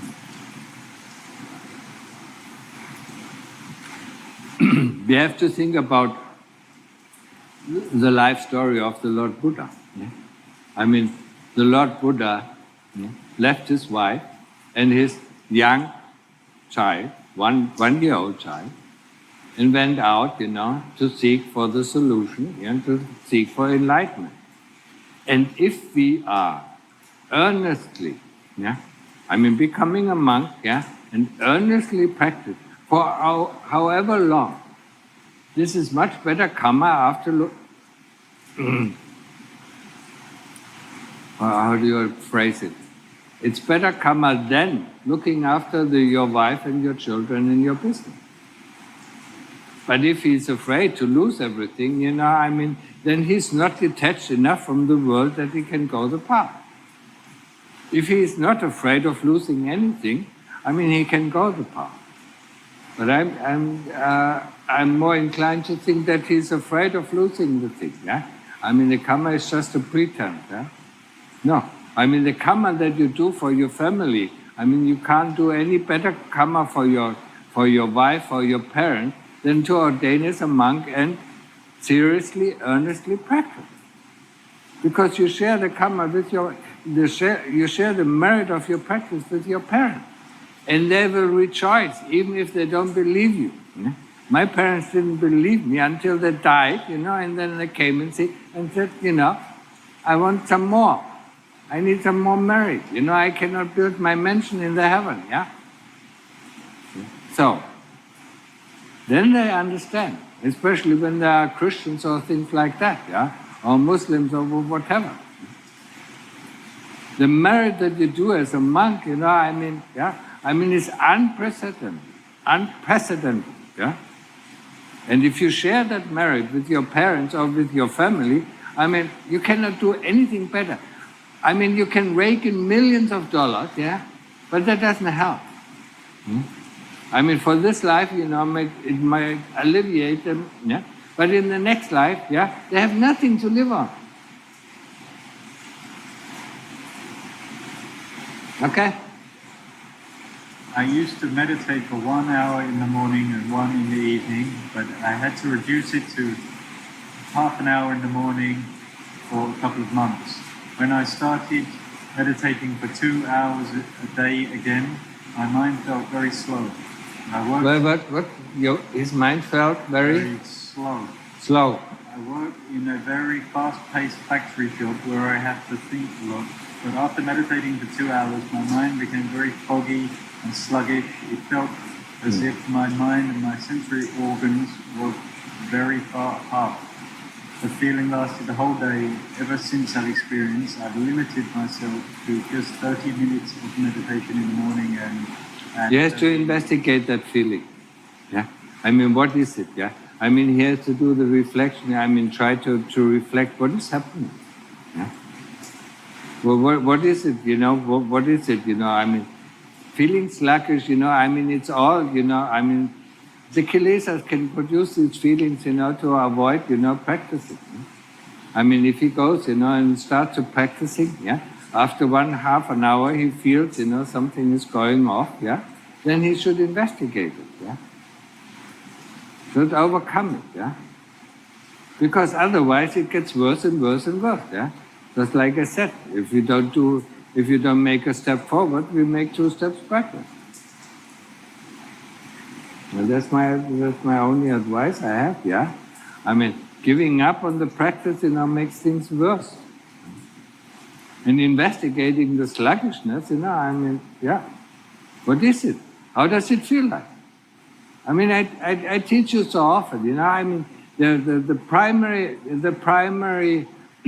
sharpening the knife of investigation or sharpening the knife of wisdom is the investigation of pain. What is pain? How does it feel like? Let me feel it, yeah? Not trying to avoid it, let me feel it, yeah? So where is it originating, yeah? And then looking, investigating. Is it in the knee? Is it in the skin? Is it in the tendons? Is it in the muscles? Is it in the bone? Is it in the flesh? Where exactly is it? Because if you stand up, you know, it's gone. Huh? And that's how we investigate pain. And once we can investigate pain, you know, I mean sufficiently, we can investigate any kind of feeling. Being the feeling of dismissal, being the feeling of hatred, being the feeling of greed. We just do it the same way. We feel it, the restlessness, you know. We can investigate it. And for restlessness, the interesting thing, the moment we concentrate on restlessness, the restlessness is gone. Poops, vanished. Because restlessness is just a dispersion of the energy in all different directions. You don't know what to do, you don't know where to go, but then you bring the concentration on the one point, yeah? Okay, how does it feel? Restlessness, and the restlessness is gone. Same thing happens with boredom. We investigate boredom, and that brings up the interest, and the interest is the counteractive for boredom. Yeah. So boredom disappears. Because we are interested in what boredom is, yeah? Our interest has increased and boredom is gone.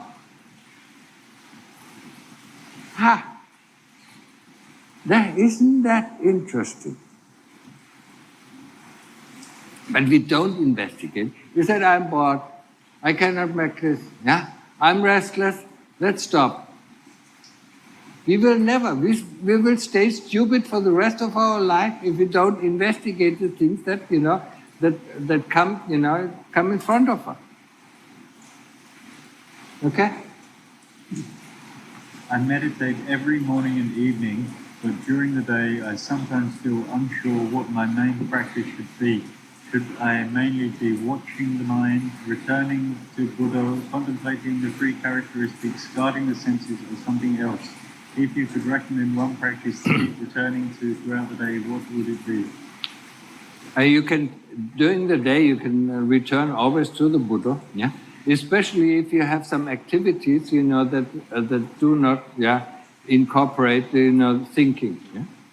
I mean, if you're washing the dishes, you know, you can stay with the Buddha, or you can stay with the movement of the hands, or the movement of the body. When you do walking, you can stay with it. You know, when you walk towards your work, you can stay with the, you know, the movement of the walking. If you ride a bicycle, you can stay with that. Yeah.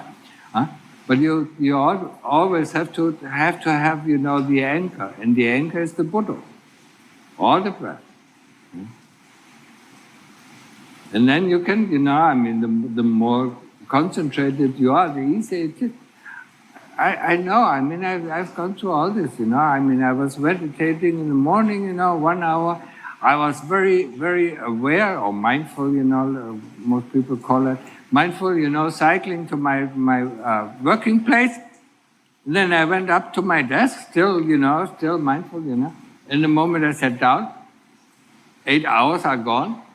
I come back home and said, what happened?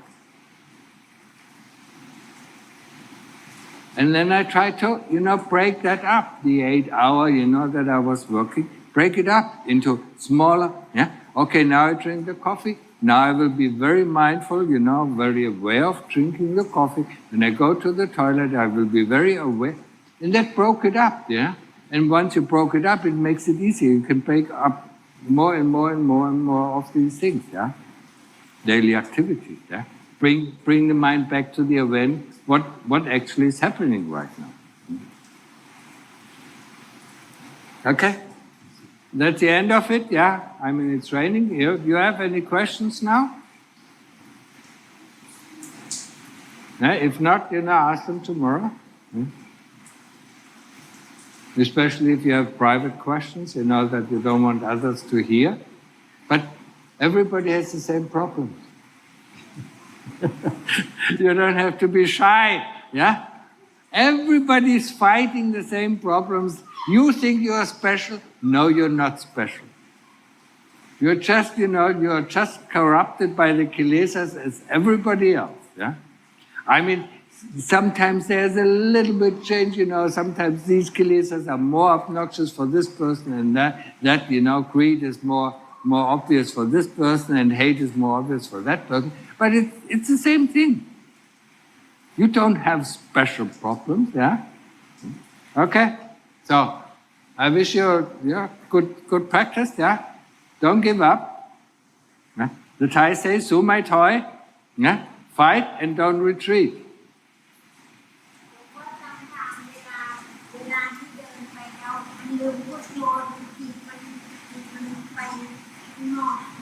ดึงกลับมาletจิตใจออกดึงกลับมาเหมือนเด็กน้อยก็ฝึกเดินมันเดี๋ยวขึ้นเดี๋ยวลงเดี๋ยวขึ้นเดี๋ยวลงเดี๋ยวขึ้นเดี๋ยวลงแต่เมื่อมีความพยายามมันจะเดินได้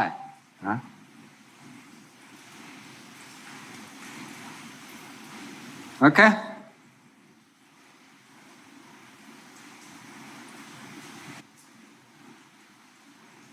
this rain.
Okay, everybody. So me and Hung are getting ready to go to the temple, go to see Siara, spend some time meditating today.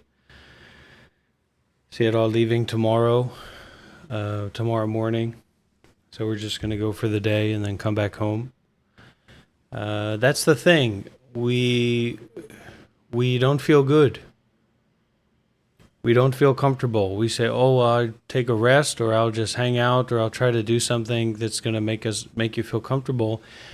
Well, that's how anime works. That's that's our dream Tokyo lifestyle, but that's not reality. And so, get up and fight. And if you take some medicine to help you do that, some coffee, even some nicotine, um, that's okay. But you've got to get up and fight. And you've got to learn how to do that in the way that you can, getting more concerned with the Buddha, the Dhamma, and the Sangha, the meditation practice. Somebody was asking about consistency. Go to the temple. Go to be around the meditation master. Take a vacation to Thailand to visit Ajahn Punyadamo. Okay, so the website right there, Forest Dhamma Talks. Me and Hung have been there before. And it's a beautiful place, very secluded place for meditation. And you can just show up and talk with the monk and go and participate, go and practice, go and be in that environment. And like the master said, Martin Piyadamo, Ajahn, you decide to turn away from the practice and the path, and you make two problems out of one. You take 2 steps back instead of another small step forward. So we have to find out the way where we can keep making steps forward. That's what we have to do. And that's how we're going to cure our suffering. You got to get out of the house. You're a young man. You need to go and exercise. You need to go and move. You can't just lay around and slobber around. You got to get up and move and visit and explore. Visit the Buddhist monasteries in the area. Take refuge. We're taking refuge in ourselves. Well, it's no wonder we're drinking alcohol and masturbating and doing this and doing that, harming ourselves, harming the people that we care about.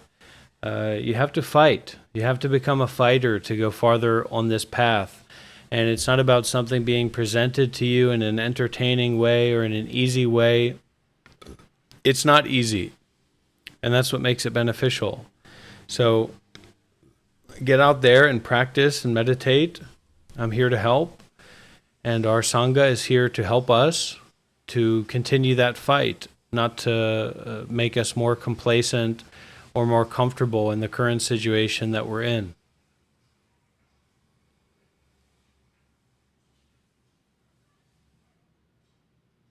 Any questions or sharing experience?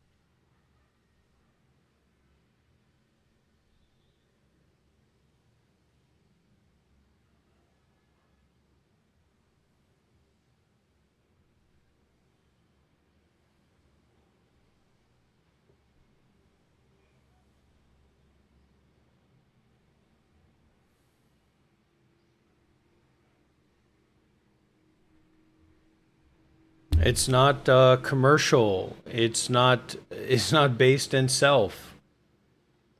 There's no cheat codes. Oh, well, that person did that, so self is real. No, self is a delusion. We don't take refuge in each other. We take refuge in the Buddha, the Dhamma, the Sangha, the teacher, the master. We take refuge on the path. We take refuge on the practice.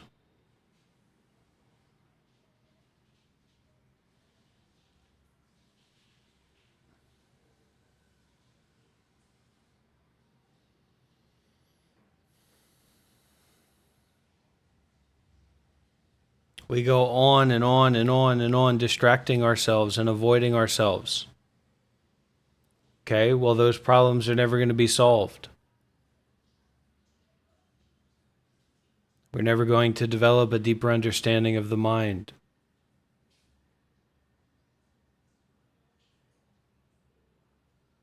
And as you go further on the path, don't be surprised that those kleshas, those destructive mental states and emotional afflictions, get louder, get more tricky, get more manipulative. And we take 2 steps back. Now we have to restart our practice. Well, that's okay. Even ajahns, even masters talk about restarting their practice. It's part of the path. But you're not just going to sit around and hang around at your house and think that you're going to go further, that you're going to be more free.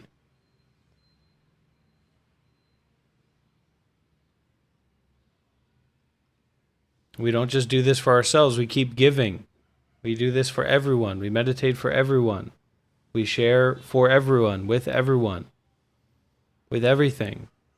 Like the Buddha, like all the great Dharma masters that we know about. They could probably, I'm sure, if they're a great Dharma master, they could go and live a wonderful life. They've got plenty of supporters and donors, and they know how to meditate. They could go and stay in heaven for hundreds of years.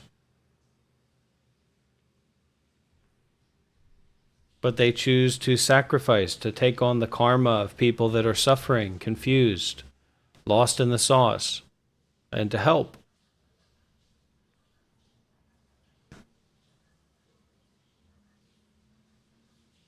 You've got to get busy doing good deeds. You have to be busy doing good deeds, more and more with mindfulness and detachment. If you're just busy distracting yourself and letting your ego and these emotional states dominate you, that's what your life is going to be. We have to keep fighting.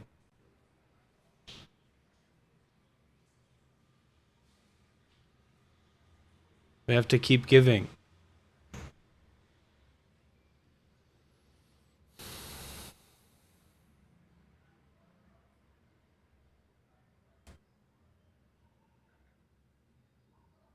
Keep investigating.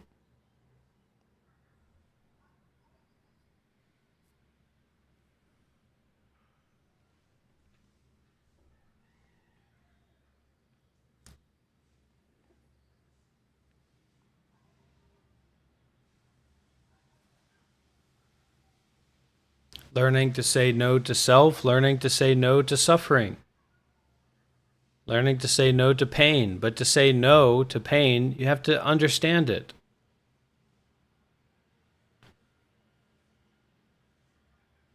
You have to be willing to look at it in its face, in its heart.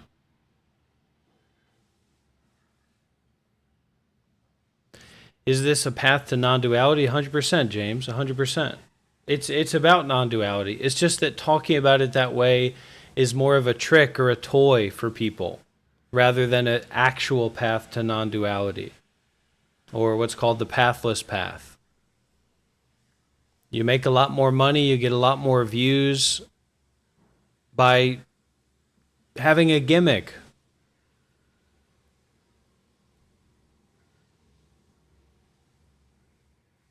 We have to challenge ourselves. When we know how to challenge ourselves, we're open to being challenged. We like being challenged. We love being challenged. We fall in love with fighting. You know, it's one thing to say, oh, well, I can solve any puzzle by not caring about any puzzle. Right? Well, maybe there's a non-dual truth in that. But is that who you want to be, or do you want to be the person that can step into the ring and win?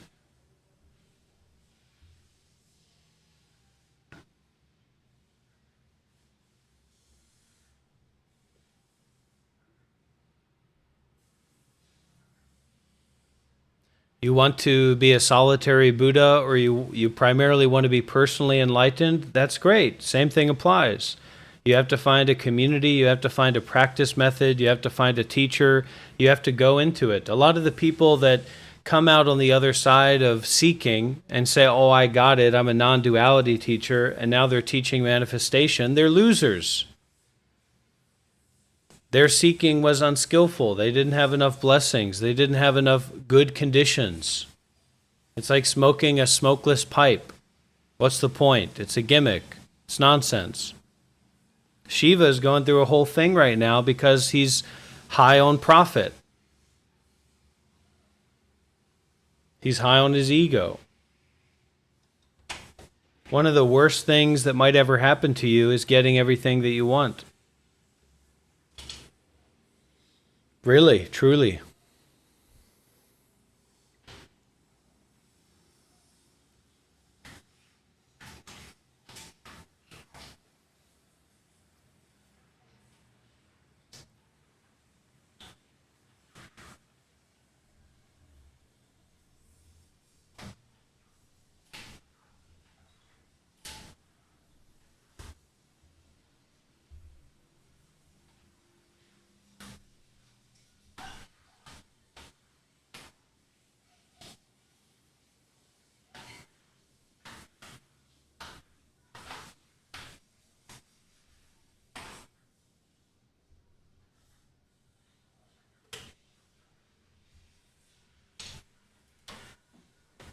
People aren't as smart as they think that they are. If people were as smart as they think that they are, our cities, our world, our rivers and mountains and all these things wouldn't be so shitty, so full of microplastics and shit, would they? So you have to consider about that.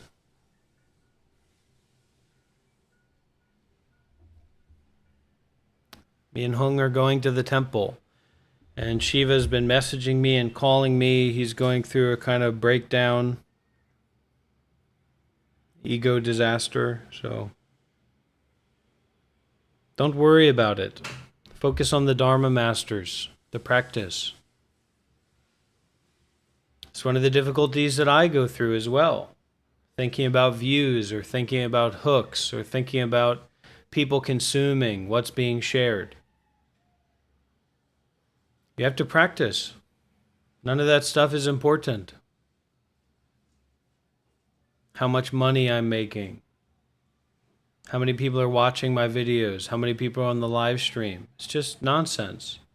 Seattle was talking about that recently. Teaching in a way where the only people that are going to come and stay and practice are people who are truly interested in the emptiness of self. You know, a lot of these people, they'd never show up to a temple. They'd never show up to a meditation center. So why don't you be the person that would show up?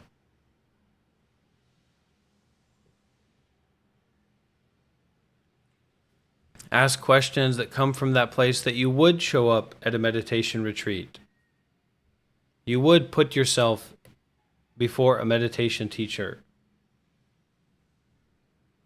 Yeah, that's a good one. R1. Raja said, do you think it's important to know what's happening around the world to get to know oneself better? Absolutely not. It's not important. You have to know what's going on in your inner world.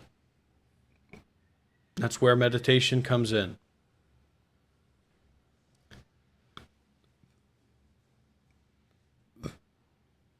Instead of trying to tell the story of what's going on, find out what's going on internally by investigating your own mind. Okay, and if you want to do that seriously, you might not like what you have to do, what you have to sacrifice, what you have to give up. Are you a Buddhist? Do you follow the Buddha? Well, look what the Buddha did. Look what Siddhartha Gautama did.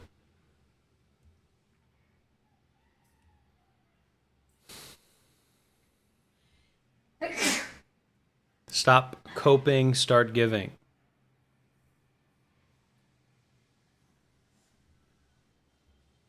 It's not an answer, it's an invitation for practice. If you don't want to practice, then I beg to differ, but I understand, because I can relate to that. I can relate to not wanting to practice. I can relate to not wanting to deal with my mind. I is a delusion. There is no self. There is no you. Sakyaditi, the delusion of self, the delusion of me, the delusion of I, the delusion of you, the delusion of them, the delusion of us.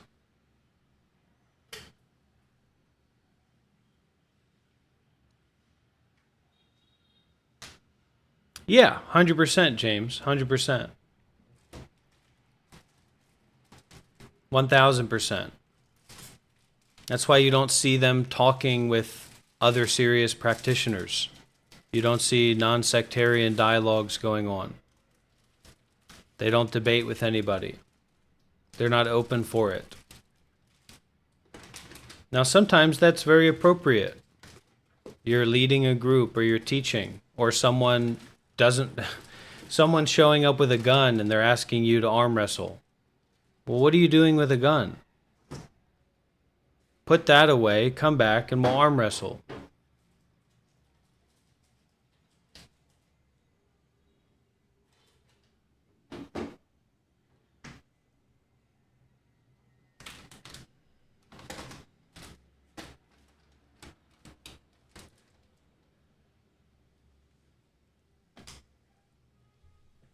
You ready?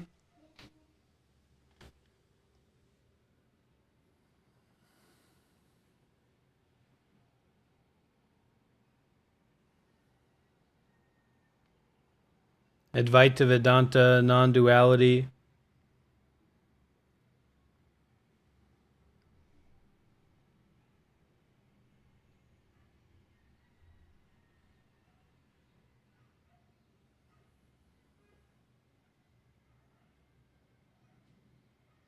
Meditate. Stop thinking about it. You're not in a position to think about it. Your problem is that you're controlled by your thoughts. So until you can control thinking, don't worry about sharing your thoughts or sharing your ideas. You'll just make a fool of yourself. Share your experiences. Share your understanding as it relates to the practical environment and context of what's going on. Be respectful. Be reverent. Be open.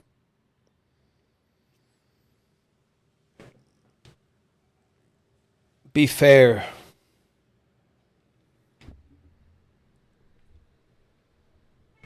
We say all is fair in love and war. Well, this is not about love and it's not about war. So that doesn't apply.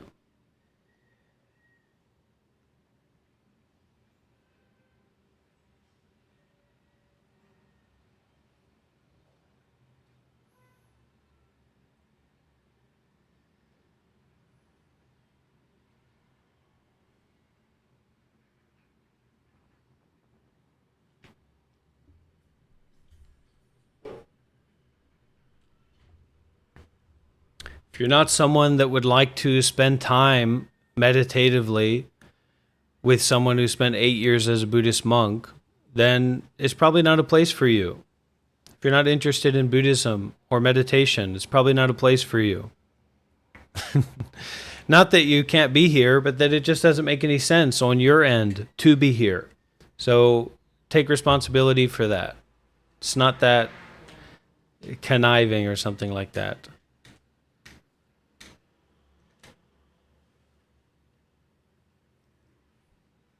It's not manipulative to say that.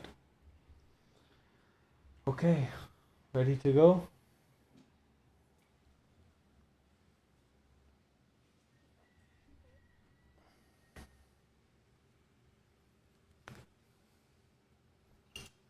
The path to the monastery is fraught with dust. Just like your mind is fraught with the dust of nonsense.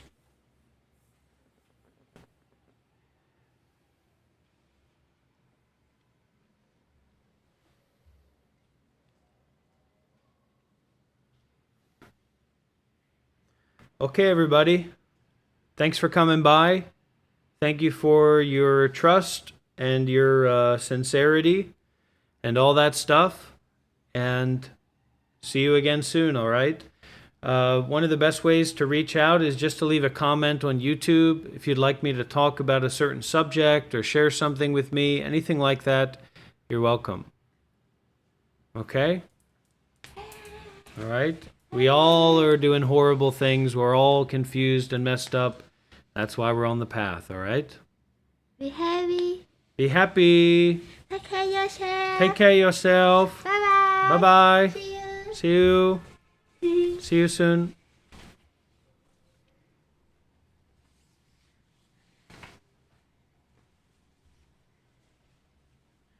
Oh, la, la, la, la.